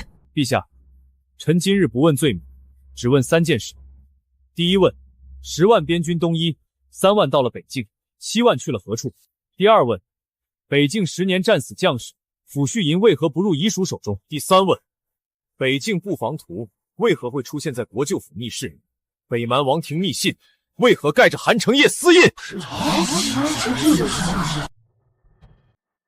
问得好，那本国舅也问你一句：这些所谓证据，皆由你镇北军搜出、保管、押送。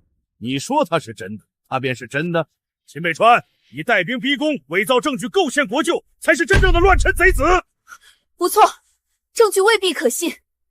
陛下，你不是看不起我，你是不敢看。若证据不可信，那先帝密诏可信不可信？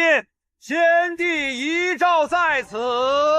魏公公，您不是随先帝驾崩后就守皇陵了吗？老奴本该在皇陵守到死，可先帝临终前交代，若有一日大庸忠臣被逼，奸臣乱国，便让老奴带此诏入京。魏公公，你想清楚，假传先帝遗诏是诛九族的大罪。陛下，老奴伺候先帝40年，若贪生怕死，今日便不会来。荒唐！先帝遗诏岂会藏在一个老太监手中？这必是秦北川伪造。国舅既说伪造，可敢让陛下亲验？名唤吾儿。先帝遗诏，镇北侯秦北川10年守边，忠勇无双。若新君贤明，秦北川当为大庸柱石；若新君失德，奸臣乱国，边军受辱，百姓遭灾，秦北川可持玄龙府服，清君侧，安社稷。臣秦北川领先帝遗命。父皇为何不告诉朕？先帝说，若陛下是明君，此诏永不见天日；若此诏有一日重见，便说明陛下已经不愿听忠言了。陛下，即便遗诏是真，也不能让秦北川带兵入宫。他今日能清君侧，明日便蒙废帝位。韩承业，我今日要清的，就是你。呵呵，凭一卷遗诏就想定本国舅的罪？秦北川，你把天下人都当傻子吗？遗诏证明我为何能清君侧，这些证据证明你为何该死。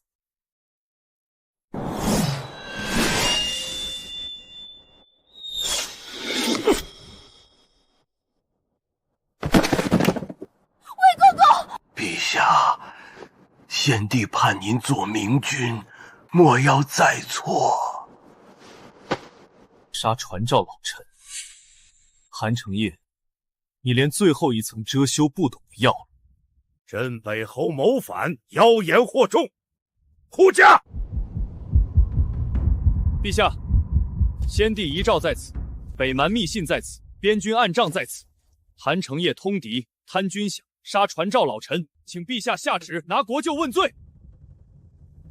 臣若被拿，韩家一统，半个朝堂都会牵连。届时禁军谁调，户部谁管，神策军谁镇？陛下真要为了一个秦北川自断？陛下，国舅通敌证据确凿。老东西，你也想死谏？若死能换陛下醒悟，大庸何愿死？国舅是否有罪，日后自会查明。但秦北川带兵逼宫，扰乱京城，当相退兵。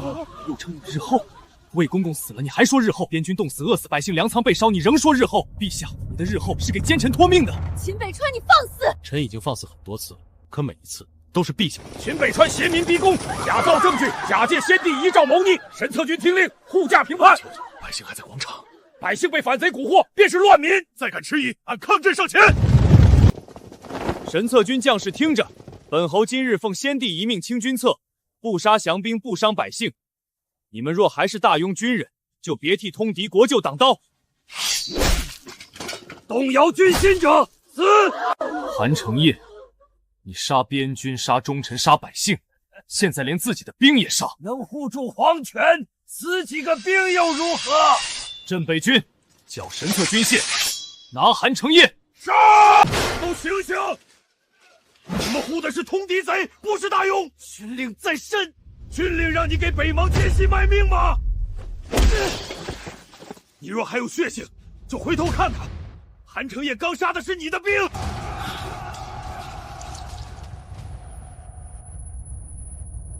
薛远，你敢停手？国舅，末将想问一句：北境不防土，为何在你府？你也要反？末将不反，末将只是不想做北蛮的刀。神策军薛远，请镇北侯查明真相。若我等错了，愿受军法。混账！一群废物！陛下不能再等，启动龙玄位。龙玄位是先帝留下的死士，守护皇子，不入朝政。秦北川已经逼到太极面前，若不用，陛下今日便要被他逼退位。那就别心软。传龙玄位。龙玄位，陛下，龙玄位不可对百官动手。杀秦北川，夺回遗诏和证据。江明欢，你又拿我妻儿开刀！今日之后，再无半分君。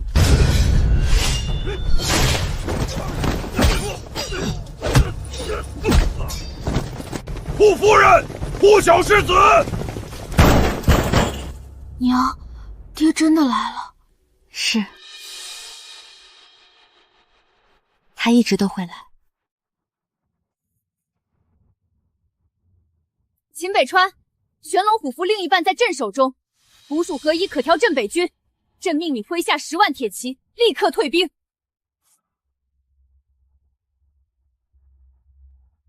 镇北军听令，虎符在此，尔等立刻放下兵器。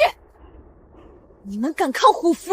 虎不能调兵，调不动被寒风冻了10年的心。陛下若拿虎符补军饷、抚阴魂，我等跪谢；陛下若拿虎符护国舅、杀忠良，镇北军不从。不从！反了，全反了！陛下，快下旨诛杀他们！韩承业，虎符调不动镇北军，你的命也调不动。拿韩承业！陛下，退入太极殿，只要守住内殿，还有机会。秦北川，朕是皇帝，你敢逼朕？陛下若是明君，臣不敢；陛下若是昏君，先帝许我敢。关殿门！陛下，你关的不是殿门，是民心。侯爷，攻吧，攻！今日不破太极殿，大雍永远被这群蛀虫关在。臣请镇北侯入殿，查国舅通敌，正大用成纲。臣请镇北侯入殿。百姓退后30步，诸军不得踩踏，不得纵火，不得乱杀。禁军愿维持秩序，神策军愿护百姓退避。撞殿门，守住！谁敢后退，杀无赦！停！侯爷，殿内宫人内侍无辜禁军听着，本侯只拿韩城部弃者不杀，10息之后仍替通敌贼守门者同罪。谁敢开门？侯爷饶命，我们不想替国舅送死。他们都知道惜命，韩承胄，你呢？秦北川，你踏入太极殿这一步，便再也洗不清谋反之名。我若为皇位而来，第一眼看的会是龙仪，可我今日第一眼看的是你这条通敌狗。国舅救我，那些账都是你让我做的，北蛮密信也是你让我送的，你不能不管我啊！安然朝廷重臣，罪加一等。你想灭口？秦侯爷，我有证据，我还有一本国舅付给北蛮的分账，在我面前灭口，把账拿出来。军粮、东衣、城池、百姓，韩国舅，你卖的真全。陛下，现在你还要说我爹是反贼吗？好得很，既然逼我，便让你看看韩家真正的底牌。韩明思君3000，今日就葬了你这镇北。哈哈，秦北川，你以为破了午门，进了太极殿就赢了？韩家历朝100年，靠的可不是女帝一人。国舅，你在太极殿下养私军。陛下，若没有韩人私兵，今日谁替你守皇位？禁军动摇，神策军反水，龙良卫被秦北川打散，现在只有韩家还忠于陛下。忠于陛下，还是忠于你韩承业？有区别吗？没有韩家，他坐不上这个皇位；没有韩家，这大雍朝堂早就塌了。放屁！大雍塌不塌，不是靠你韩家撑着，是靠边关将士用命撑着。边军一群泥腿子，死了便死了，只要朝堂稳，边疆丢几座城又如何？再说，我说边疆丢几座城又如何？赵破破令，末将在。韩承认，挡路者按通敌同党论处。杀秦北川者，封侯，赏金10000两。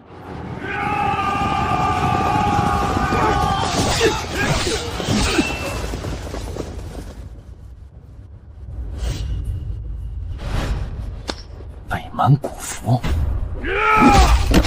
侯爷，这里面混着北蛮人，韩承业竟把北蛮人藏进皇宫，这不是通敌，这是引狼入室啊！国舅，这也是秦北川伪造的吗？成王败寇，只要今日杀了秦北川，谁还敢问这些人从何而来？你们这些坏人！我妻儿死！侯爷，抓到统领了！谁让你们在太极殿下藏兵？100年基业，岂是你一个边将能毁的？就说了，今日若杀不了你，烧太极殿，和你同归于尽。北川，他们要烧！废物，一群废物！你想烧太极殿，想烧证据，也想烧死殿里的百官和工人。非常之时，行非常之事。你所谓非常之事，就是拿所有人的命给你陪葬。侯爷，我愿作证，我全都说。是韩承业命我探军赏，他说边军远在北京，冻死几个没人知道。他说抚恤银给死人家属，不如给活人享福。畜生！让他说完。还有账本，还有名单，每一笔被扣的东衣、军粮、抚恤银都有分账。大头进韩家，小头进我裴家和各州。我念吗？念。镇北军陈大勤雁门关战死，抚恤银30两未发。镇北军周铁柱、裴石宝冻死，抚恤银20两未发。镇北军刘长生云岭道断粮讲而死，抚恤银30两未发。陛下，这不是账，这是人命。10年，战死、冻死，饿死病死的兄弟，抚恤银被吞37621套。边军打仗本就会死人，难道每死一个人，朝廷都要倾家荡产去赔？他们不是为你韩家死的，他们是为大庸死的。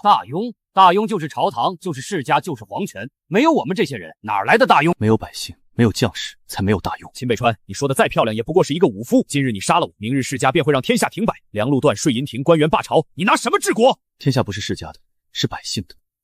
韩承业贪军饷，害边军，通北蛮，卖城池，养私军，藏蛮兵，刺杀传诏老臣，火烧皇城粮仓，桩桩件件，人证物证俱在。陛下，现在你还要护他吗？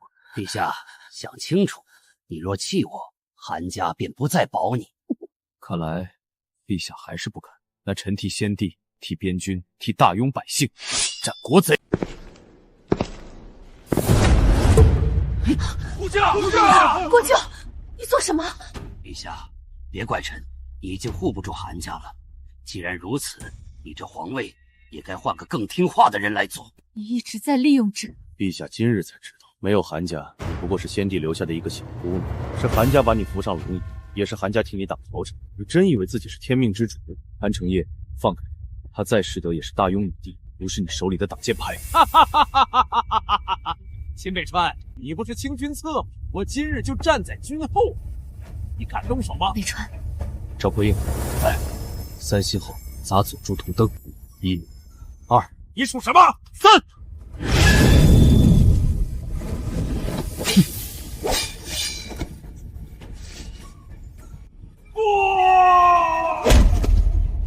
秦北川，杀我！世家不会放过你！你以为百姓喊你几声侯爷，你就能坐稳天下？没有世家替你办事，你什么都不是！我从没说过我要做天下，但我知道天下绝不能再让你这种人坐在百姓头上。从没说过我要做天下。可笑！你今日杀我，明日就会有第二个韩承义。人心贪婪，朝堂永远如此，所以才要换。韩承业通敌卖国，证据确凿。本侯奉先帝遗诏，清君侧，安社稷。今日斩韩承业，以祭北境英魂。你敢！斩！陛下，救我！救我呀！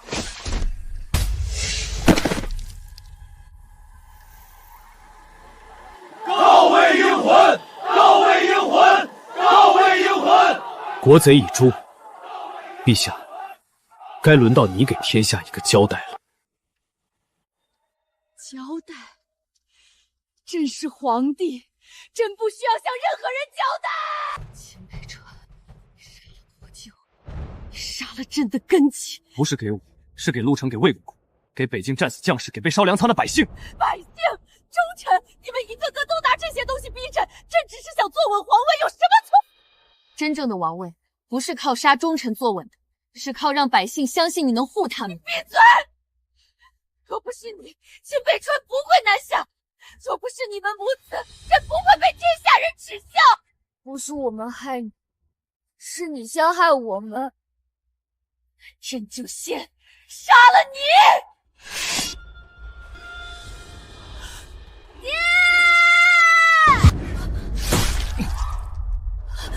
北川，爹！江南环，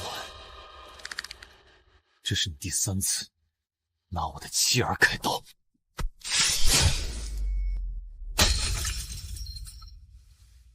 前2次我忍了，这次天下人都看见了。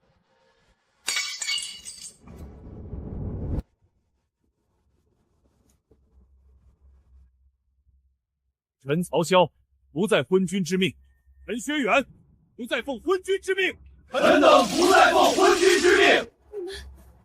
你们都反了！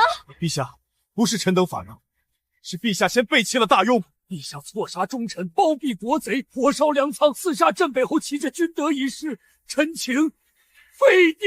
臣请废帝！你们不能废朕，你们没有资格废朕。这是先帝亲封的，朕是皇帝。先帝遗诏说，新君失德，镇北侯可清君侧，安社稷。可先帝没有说，我能废你。能废你的不是我，是你自己失去的民心。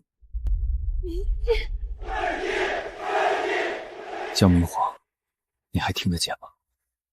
不是我的声音，这是天下的声音。其一，听信谗言，构陷镇北侯；其二，求忠良妻儿，逼迁伪贡；其三，错杀大二里金牌，置北境战局于不顾；其五，包庇国舅韩承业通敌；其六，娘，他会认错吗？不是所有人都会认错，有些人只会怪别人，不让他继续错下去。禹帝江明皇失德失民，不堪承天命，臣等请废帝位，贬为庶人，幽禁冷宫，永不得干政。请废帝！秦北川，你从一开始就是为了这个王位来的，对不对？我不想做，是你一步步把大庸推到无人可做的地步。朕没有输给你，朕只是输给了韩承业。你输给的是自己的猜忌，是你不信忠臣，只信奸臣，是你宁愿保住龙椅，也不愿看一眼百姓。父皇，原来你早就知道我坐不稳这天下。废帝！废帝！请镇北侯安天下！镇北侯，禹帝失德，韩家服卒，朝堂动荡，如今能安天下者，唯有侯爷。请镇北侯登基。10万镇北军，请侯爷登基。只有您坐上那位置，边军兄弟的血才不会白流。爹，做皇帝是不是就能不让别人欺负边军了？你若不做，谁来护他们？今日不登基，侯爷，魏公公尸骨未干，边军抚恤未补，百姓粮仓未赈。这个时候做龙椅，是对他们不敬。先安亡魂，再安百姓，最后再谈谁做天下。侯爷饶命，我都招了，韩承业也死了，我只是听命行事，我罪不至死啊！跪下！裴玄礼，你贪军赏识，可曾想过这些名字？我错了，我真的错了，我愿意把银子都还回来，我裴家还有宅子铺子都可以赔给边军。银子！陈大牛冻死在黑石堡的时候，他娘连买棺材的钱都没有。周铁柱战死之后，他媳妇带着孩子讨饭，孩子病死在路边，这些命你拿什么赔？今日本侯不让你痛快死，我要你听完这些名字，每一个名字都是你吞下去的一口血。镇北军陈大鸟，镇北军周铁柱，镇北军刘长生，镇北军马顺。别念了，求求你们别念了！他们死的时候也求过，可你没有听。按大庸律，贪没军粮致将士死亡者，该当何罪？斩。抄家，所得财物补还军中与遗属。侯爷，你不能杀我！你说过要依法，不是私刑。我愿意赎罪，我愿意给边军当牛做马。你这种人，当牛马会脏了牛马。裴玄礼，你贪的每一两银子都沾着边军的血，你害我妻儿入狱，逼我儿认父为贼。你不死，大庸军法便是笑话。陛下救我！你喊谁都没用了。行刑。诸位兄弟，第一笔债今日清了，剩下的秦北川会一笔一笔替你们讨回。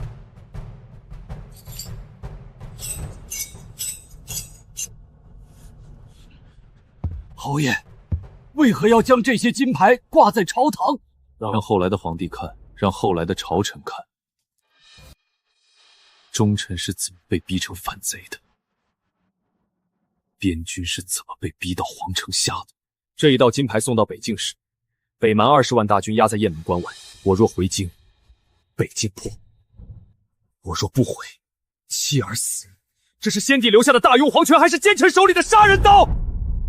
侯爷，这12道金牌就是大庸王国的12声丧钟，所以他们必须挂在这里。从今日起，大庸龙朝堂凡有军国大事，不得一人喜怒乱召边将。边境战时，朝廷不得无故夺将，不得寇德挟加倔逼军心，违者以乱国论。臣等谨记。侯爷，旧地已废，国不可一日无君。如今朝堂震荡，各州观望，世家暗流汹涌，更无人即刻登天下再乱。请镇北侯登基。我说过，今日不登基。侯爷，您若不做，谁做？难道再从皇族旁这里找一个只会被世家操控的傀儡吗？先帝还有宗室，宗室早已被韩家养废，不是贪图喜乐，便是畏首畏尾。他们敢查军饷吗？敢补边军欠账吗？敢动世家吗？爹为什么不想当皇帝？因为你爹知道，那不是荣耀，那是天下最重的一副担子。今日先处理3件事：第一，安葬陆程与魏公公；第二，补发边军欠饷抚恤；第三，赈济被烧粮仓波及的百姓。这些做完，再谈地位。我秦北川回京，不是为了请御，若连亡魂都未安，百姓都未就急着做上去，那我与江民混又有何不同？侯爷仁德，臣等愿等。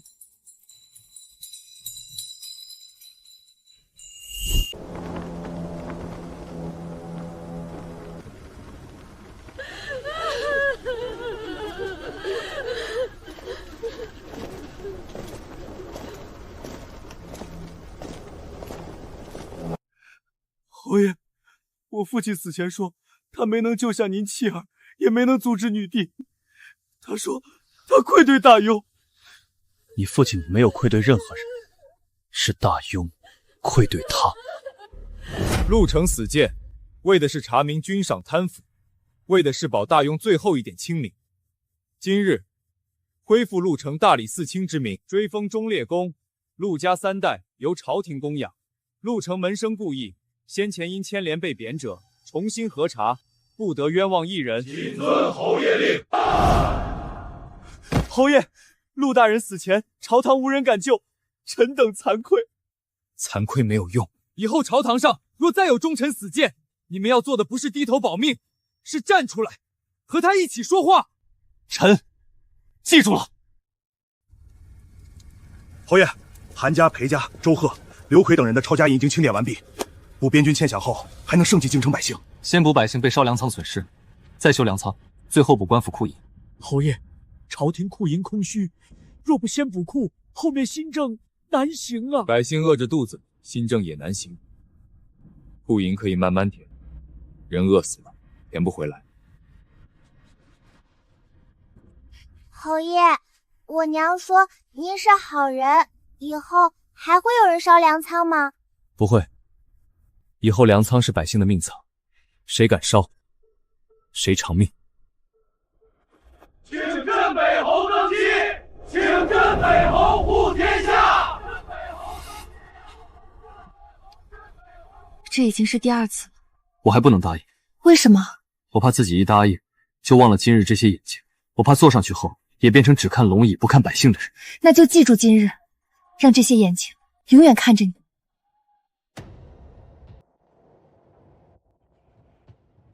侯爷，陆程已归葬，边军抚恤已下发，京城粮仓百姓已安。如今各州都在等京城消息，若再无新军，地方必生异心。侯爷，兄弟们不是想让您享福，兄弟们是怕今日打下来的公道，明天又被别人卖了。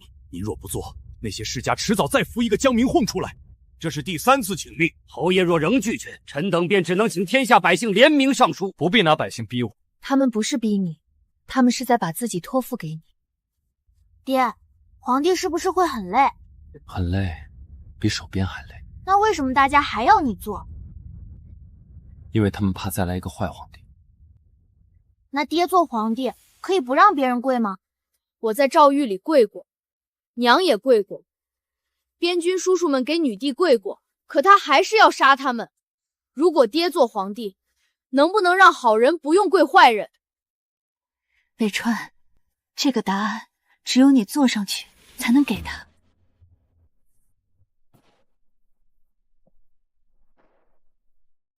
我可以做，但不是为了秦家，不是为了镇北军，更不是为了享受皇权。我若登基，第1条规矩，皇帝也要受法约束；第2条规矩，军饷不得经世家赋省；第3条规矩，百姓不得因官员私罪受株连；第4条规矩，忠臣死谏不得先杀后查；第5条规矩，边关战时不得以将领家眷相逼。还有最后1条，从今日起，朝堂之上不许再说百姓如草芥，谁说谁滚出朝堂。这个好，侯爷，这是答应登基了。3日后，祭告先帝，祭告边军英灵，祭告陆程与魏公公，然后登基。新君万岁！现在不许喊万岁，我还没坐上去。等我真坐上去，再看我有没有资格让你们喊。你终于答应了。不是我答应，是我不能再推。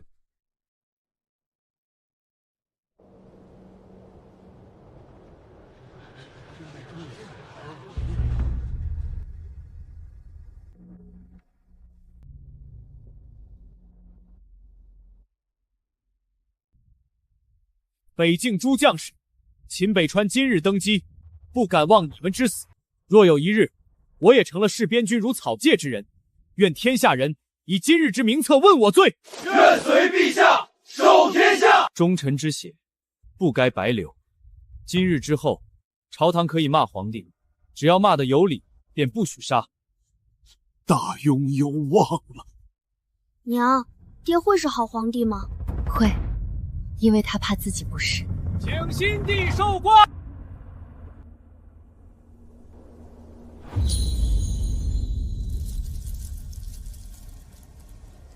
吾皇万岁！万岁！万万岁！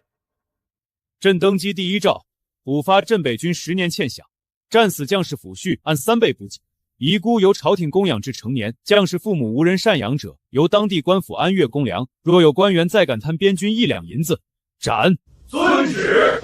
第二诏，查韩家、裴家、云州、沧州及各路转运司贪墨案，不论官居极品，不论世家出身，有罪者依法论查。遵旨。第三诏，复就诏狱私刑，重审陆城案及所有因韩家牵连的冤案。从今日起，天下牢狱不得以逼供定罪，口供之外必须有实证。臣愿以残躯替陛下重整刑律。准。陛下，那北境呢？北境仍要守，但从今日起，守边之人不再是被遗忘之人。爹，现在大家是不是不用归怀人了？不是现在，是从今日开始，朕用10年守边疆，从今以后用1生守天下。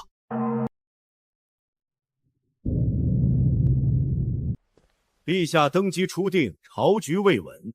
此时若大肆查抄韩裴、云州、沧州各家，只怕人心惶惶，天下不安。臣以为新政宜缓，边军欠饷10年也宜缓，战死将士遗属饿死、病死也宜缓，百姓被烧粮仓也宜缓。陛下，治天下不可只凭一腔热血，世家长账册良禄官吏相申。若陛下一刀切下去，伤的不只是贪官，也可能是整个朝廷。明白了，崔大人的意思是，贪官可以查，但不能查到你们世家头上。赵将军是武将，不懂治国之难。我确实不懂治国，我只懂我兄弟死在北境，抚恤银被你们这些懂治国的人吞了。崔景元，朕今日不是要砍世家，朕要砍的是伸进军小里的手。若世家干净，怕什么查？臣不是怕查，臣是怕陛下刚登基就被一群武夫推着乱杀，坏了国本。国本不是世家，国本是百姓，是军心，是公道。传旨，3日内户部、兵部、转运司交出10年军饷流向，账册缺1页，主官停职，银两少1笔，追查到底。敢藏账、毁账、逃官者，以盗国论处。陛下，这一刀下去，恐怕会有很多人告病不上朝，病了就换，死了就抄家。朕不信这天下离了几个贪官，就没人会办事。陛下，户部、兵部、转运司共有137名官员递了病折，还有26人直接递辞呈。他们这是在逼陛下收回查账之令。他们不是病了，他们是怕了。准。既然他们不想做官，朕成全他们，但告诉他们，辞官可以，任内账册印进仓契公文一件不交，按盗国论。人走了，账还要查，死了也要查到坟里去。臣明白。臣陈怀义，原户部库房小役。臣手中有一份扛家与崔仁私分军饷的案账，臣原本不敢交，可陛下今日说，天下离了贪官，也有人会办事，臣愿试一试。从今日起，你暂代户部查账司主事，查清一笔，朕给你升1级；查错一笔，朕治你罪。臣不怕治罪，臣只怕这世道再无人敢查。秦北川，你真以为杀一个韩城市就能整个世家？老爷，北京来信，北蛮残部集结10万，正向云岭道而来。好，新帝刚登基，边疆变乱，这把火烧的正是时候。旨查10年军饷，补边欠饷，重审冤案。他们喊他陛下了。娘娘，不，江姑娘用些粥吧。连你也不敢叫我陛下了。也对，朕已经不是皇帝了。废帝殿下，崔阁老院助您复位，只要您写下一道血诏，称秦北川篡位乱国，世家便可号召各州勤王。复位？是。秦北川刚登基，根基未稳，如今北蛮再犯，朝中世家不服。只要您出面，天下仍有旧臣，愿奉您为正统。请殿下写诏。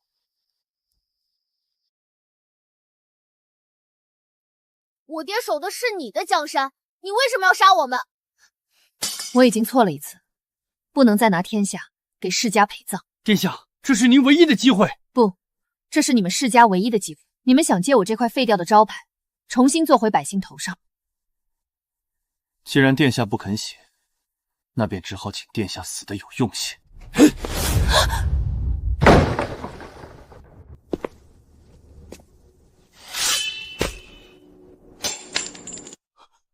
秦北川，崔景元的人。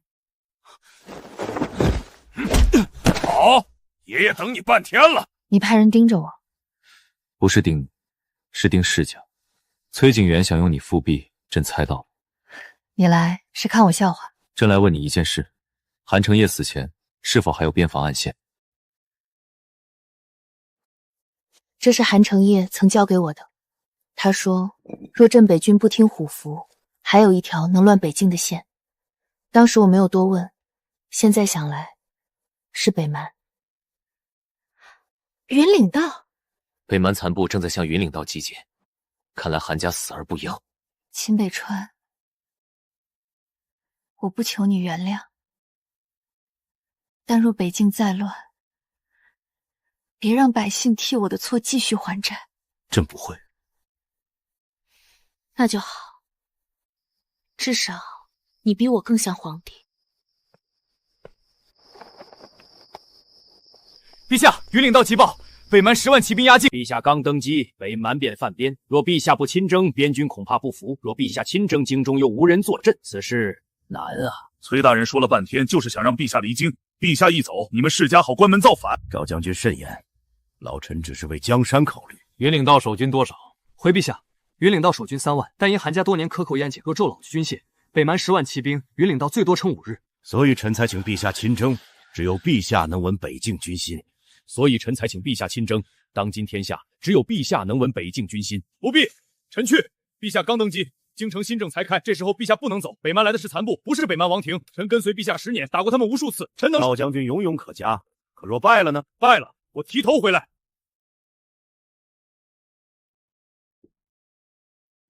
赵破虫听旨，朕命你率镇北军3万，驰援云岭道，曹骁、薛远各率禁军1万，随军护粮。此战不求斩尽北蛮，只求守住云岭百姓。若粮草不足，就地开韩家旧仓；若官员阻拦，先斩后奏。臣领旨。陛下，以前都是您带我们打仗，这一次臣替您去。不是替朕，是替百姓，替新朝。都一样，反正北蛮那帮崽子，臣见一次打一次。赵叔叔，这是我给你记的，你一定要赢。小世子放心，赵叔叔一定把北蛮打得叫爹。不能叫爹，我爹才不认他们。你担心他？我担心的不是赵破荣，是京城。你觉得崔景元会趁真动手？一定会。赵破虫离京，边军分兵，他们会以为这是最好的机会，所以这一战赵破虫必须赢。而京城这边，朕也要让世家知道，朕不亲征，不代表朕动不了刀。送去北蛮营。赵将军，此地两侧高，中间窄。若北蛮在此设伏，我们会很被动。事后回报，前方有北蛮退兵痕迹，可痕迹太整齐，像是故意给我们看的。北蛮这帮崽子打了10年还没长脑子，他们想诱我入股，那我们绕路。不绕。云岭百姓就在谷后，我们绕，他们就能先屠村。那怎么办？他们想扶我们，我们就扶他们的伏兵。曹骁，你带禁军走左岭，薛远，你走右岭。镇北军中军照常入鲁，等北蛮放箭，你们从两翼杀下。记住，不要恋战，先断他们退路。明赵将军，那你呢？我当然是当诱饵，不然北蛮怎么舍得出来？兄弟们，陛下能把京城交给我们守，我们就不能把云岭百姓丢给北蛮。入股！早上还1斗5文，现在怎么涨到30文？北蛮打的是云岭，又不是京城，这是趁乱抢钱啊！爱买不买，粮路乱了，粮自然贵。新帝不是说要护百姓吗？那让新帝给你们变粮出来啊！草民参见陛下。1斗30。回陛下，北京战事一起，粮路危险，草民也是没办法。陛下，查过了，崔家粮行昨日刚入库10万担粮，粮路未断，他们是囤粮抬价。崔家粮，陛下，私粮也是粮，朝廷总不能强买强卖吧？朕不强买，朕按平日市价3倍买。今日起，京城所有囤粮超过1000吨者必须登记，愿卖朝廷按价收，不愿卖，若查出哄抬粮价、串联断市，粮没收，人下狱。陛下，这是动世家粮路。朕动的不是粮路，是你们趁百姓挨饿时伸出来的刀。陛下，云岭急报，赵将军中伏，生死不明。谁让你送这？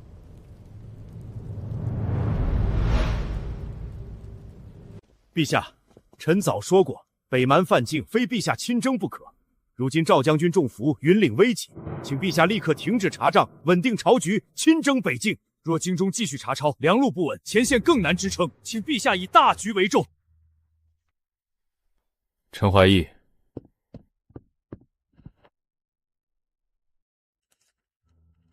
你看出什么？急报风泥是真的，但字迹不对。云岭军报常用短句，绝不会写生死不明这种模糊之词。还有，赵将军若真败，镇北军不会送这种纸报。陛下，战场瞬息万变，何必纠结字迹？走过战场的人不会把败报写得像你们世家家的请愿书。说，谁让你传假败报？这是从你靴底搜出来的，你不说也已经够了。云岭大捷，赵破将军诱敌入谷，两应伏击，斩北蛮3万，伏敌主将。赵将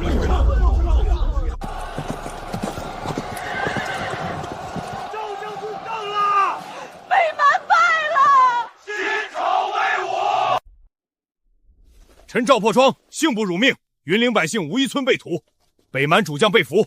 另外，还抓到1名崔家家仆。秦不亲征，可又赵死。赵死则边军乱，边军乱则新政治。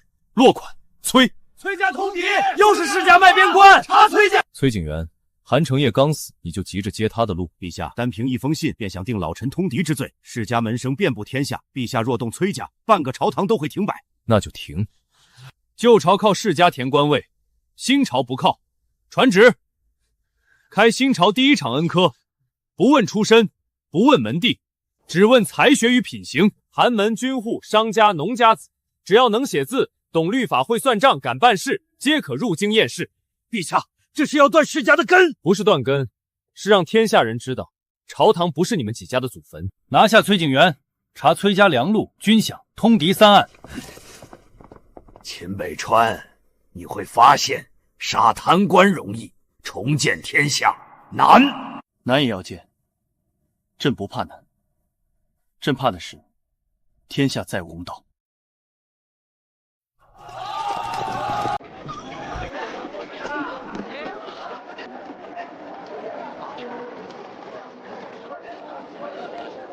让泥腿子也来考试，朝堂是他们这种人能进的？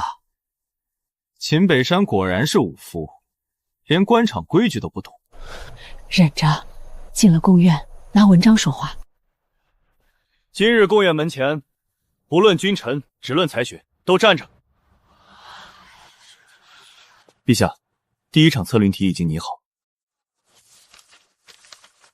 若军饷经10手而失7成，如何访贪？若百姓有冤而无门，如何通达？就这题。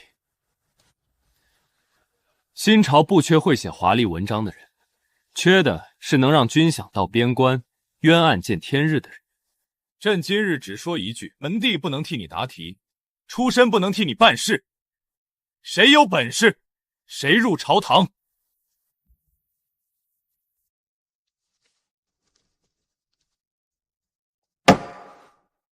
拿出来。你知道我爹是谁吗？不知道，也不想知道。新朝恩科第1条，夹带舞弊者，永不录用。以前考试都是他们世家内定，现在连世家子作弊也抓。新朝真不一样了。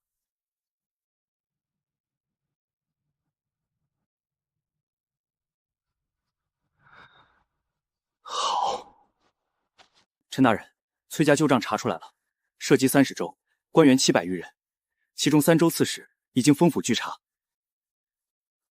告诉陛下，世家不是停摆，是要反扑。陛下，老臣还是那句话，崔家倒了，半个朝堂都要瘫。30州官员若被查，州府无人办事，赋税无人征收，粮禄无人调度，您要的是公道，还是天下大乱？他问得好，若30州官员停摆，新朝可有人用？回陛下，恩科出事已出可用之人327名，另有军中账房、州县小役、乡学教讨，共计1100人，可暂代地方事务。他们出身不高，但都识账、懂律、愿查。学生叶青，父亲战死云岭道，家中3年未得抚恤，学生愿赴最乱之州查账，若查不清，愿以命赔。小人一辈子算账，世家账册怎么藏，小人一眼能看出。小人愿替陛下查粮禄，愿为新朝办事。你们这些寒门贱民也配入朝？正因为你觉得他们不配，这天下才必须换一批人来管。韩家刚倒，崔家又卖边关，这些世家听务权，这些眼里只有钱，哪有百姓？斩了他！秦北川，今日你杀我，明日世家人人自危。你以为新科十子能替你治理天下？他们没根基、没门生、没祖产，他们只会把天下治得更乱。世家的根基是祖产，新朝的根基是百姓。他们没有门生不要紧，朕给他们法度；他们没有祖产不要紧，朕给他们俸禄；他们没有靠山不要紧，朕做他们的靠山。臣等愿为陛下、为百姓尽忠办事。秦北川，你真要把天下交给这些泥腿子？天下本就是他们撑起来，只是从前你们不许他们抬头。崔景元通敌屯粮，传假败报，扰乱新政，罪证确凿，斩！新朝万岁！陛下万岁！从今日起，你们不是替朕做官，是替百姓做事。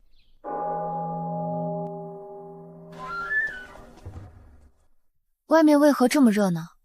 崔景元伏法了，陛下开恩科，寒门也能做官了。还有，京城粮价降了。粮价降了。新朝收了崔家屯粮，平价卖给百姓。奴婢弟弟也去应恩科了。他说，若能考中，以后就不用给世家做账奴了。他们以前见我，都怕得发抖。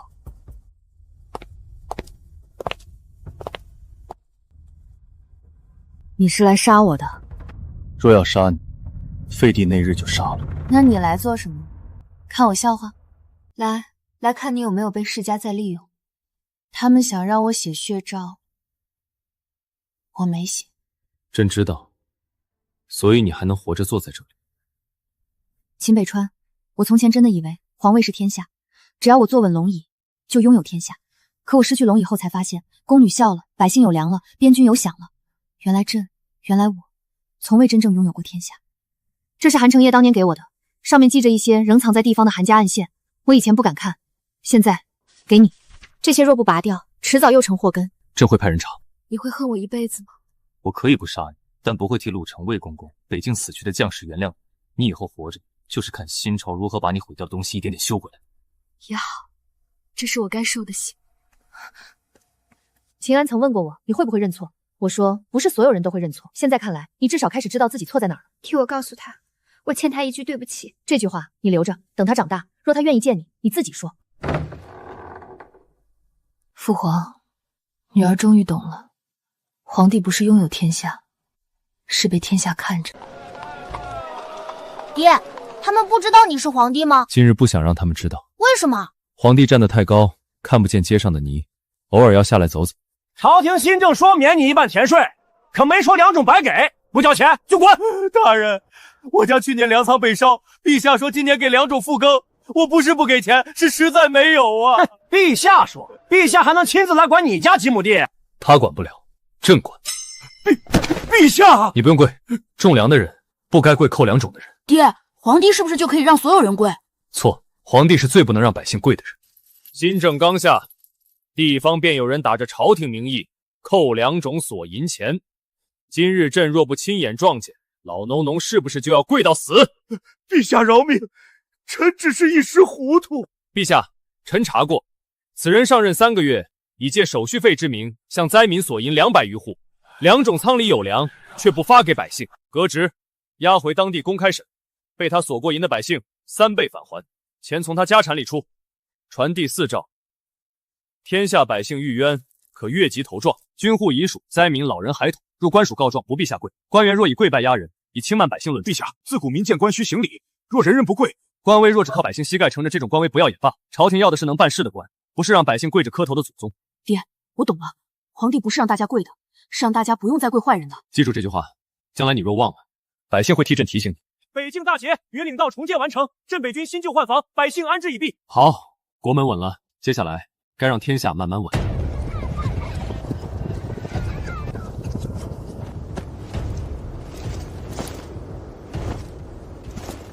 新朝军令：守边者粮饷直达，战死者遗属有养，伤残者朝廷供养终生。谁敢贪1两边军银，斩！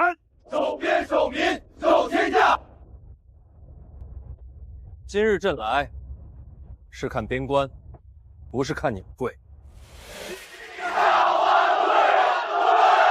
爹，这就是你以前守了10年的地方。是，以前这里只有风雪和战鼓，现在有羊群，有商队，有孩子笑声，这才叫守住了。你终于把北境守成了家。还不够，天下太大，能守住一时不难，难的是一代又一代都守得住。陛下，3年来边军欠饷进补，旧诏预冤案重审7300案，各州粮仓重建完毕，寒门入仕者已过1000人，天下赋税比旧朝少30%，国库却比旧朝多2倍。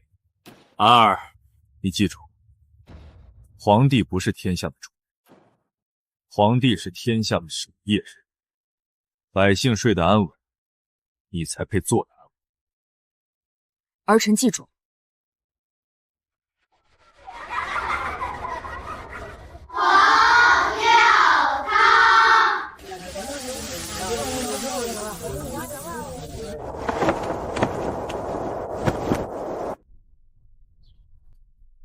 这样的大庸，才该是父皇想要的。朕曾用10年守边疆，如今朕用1生守天下。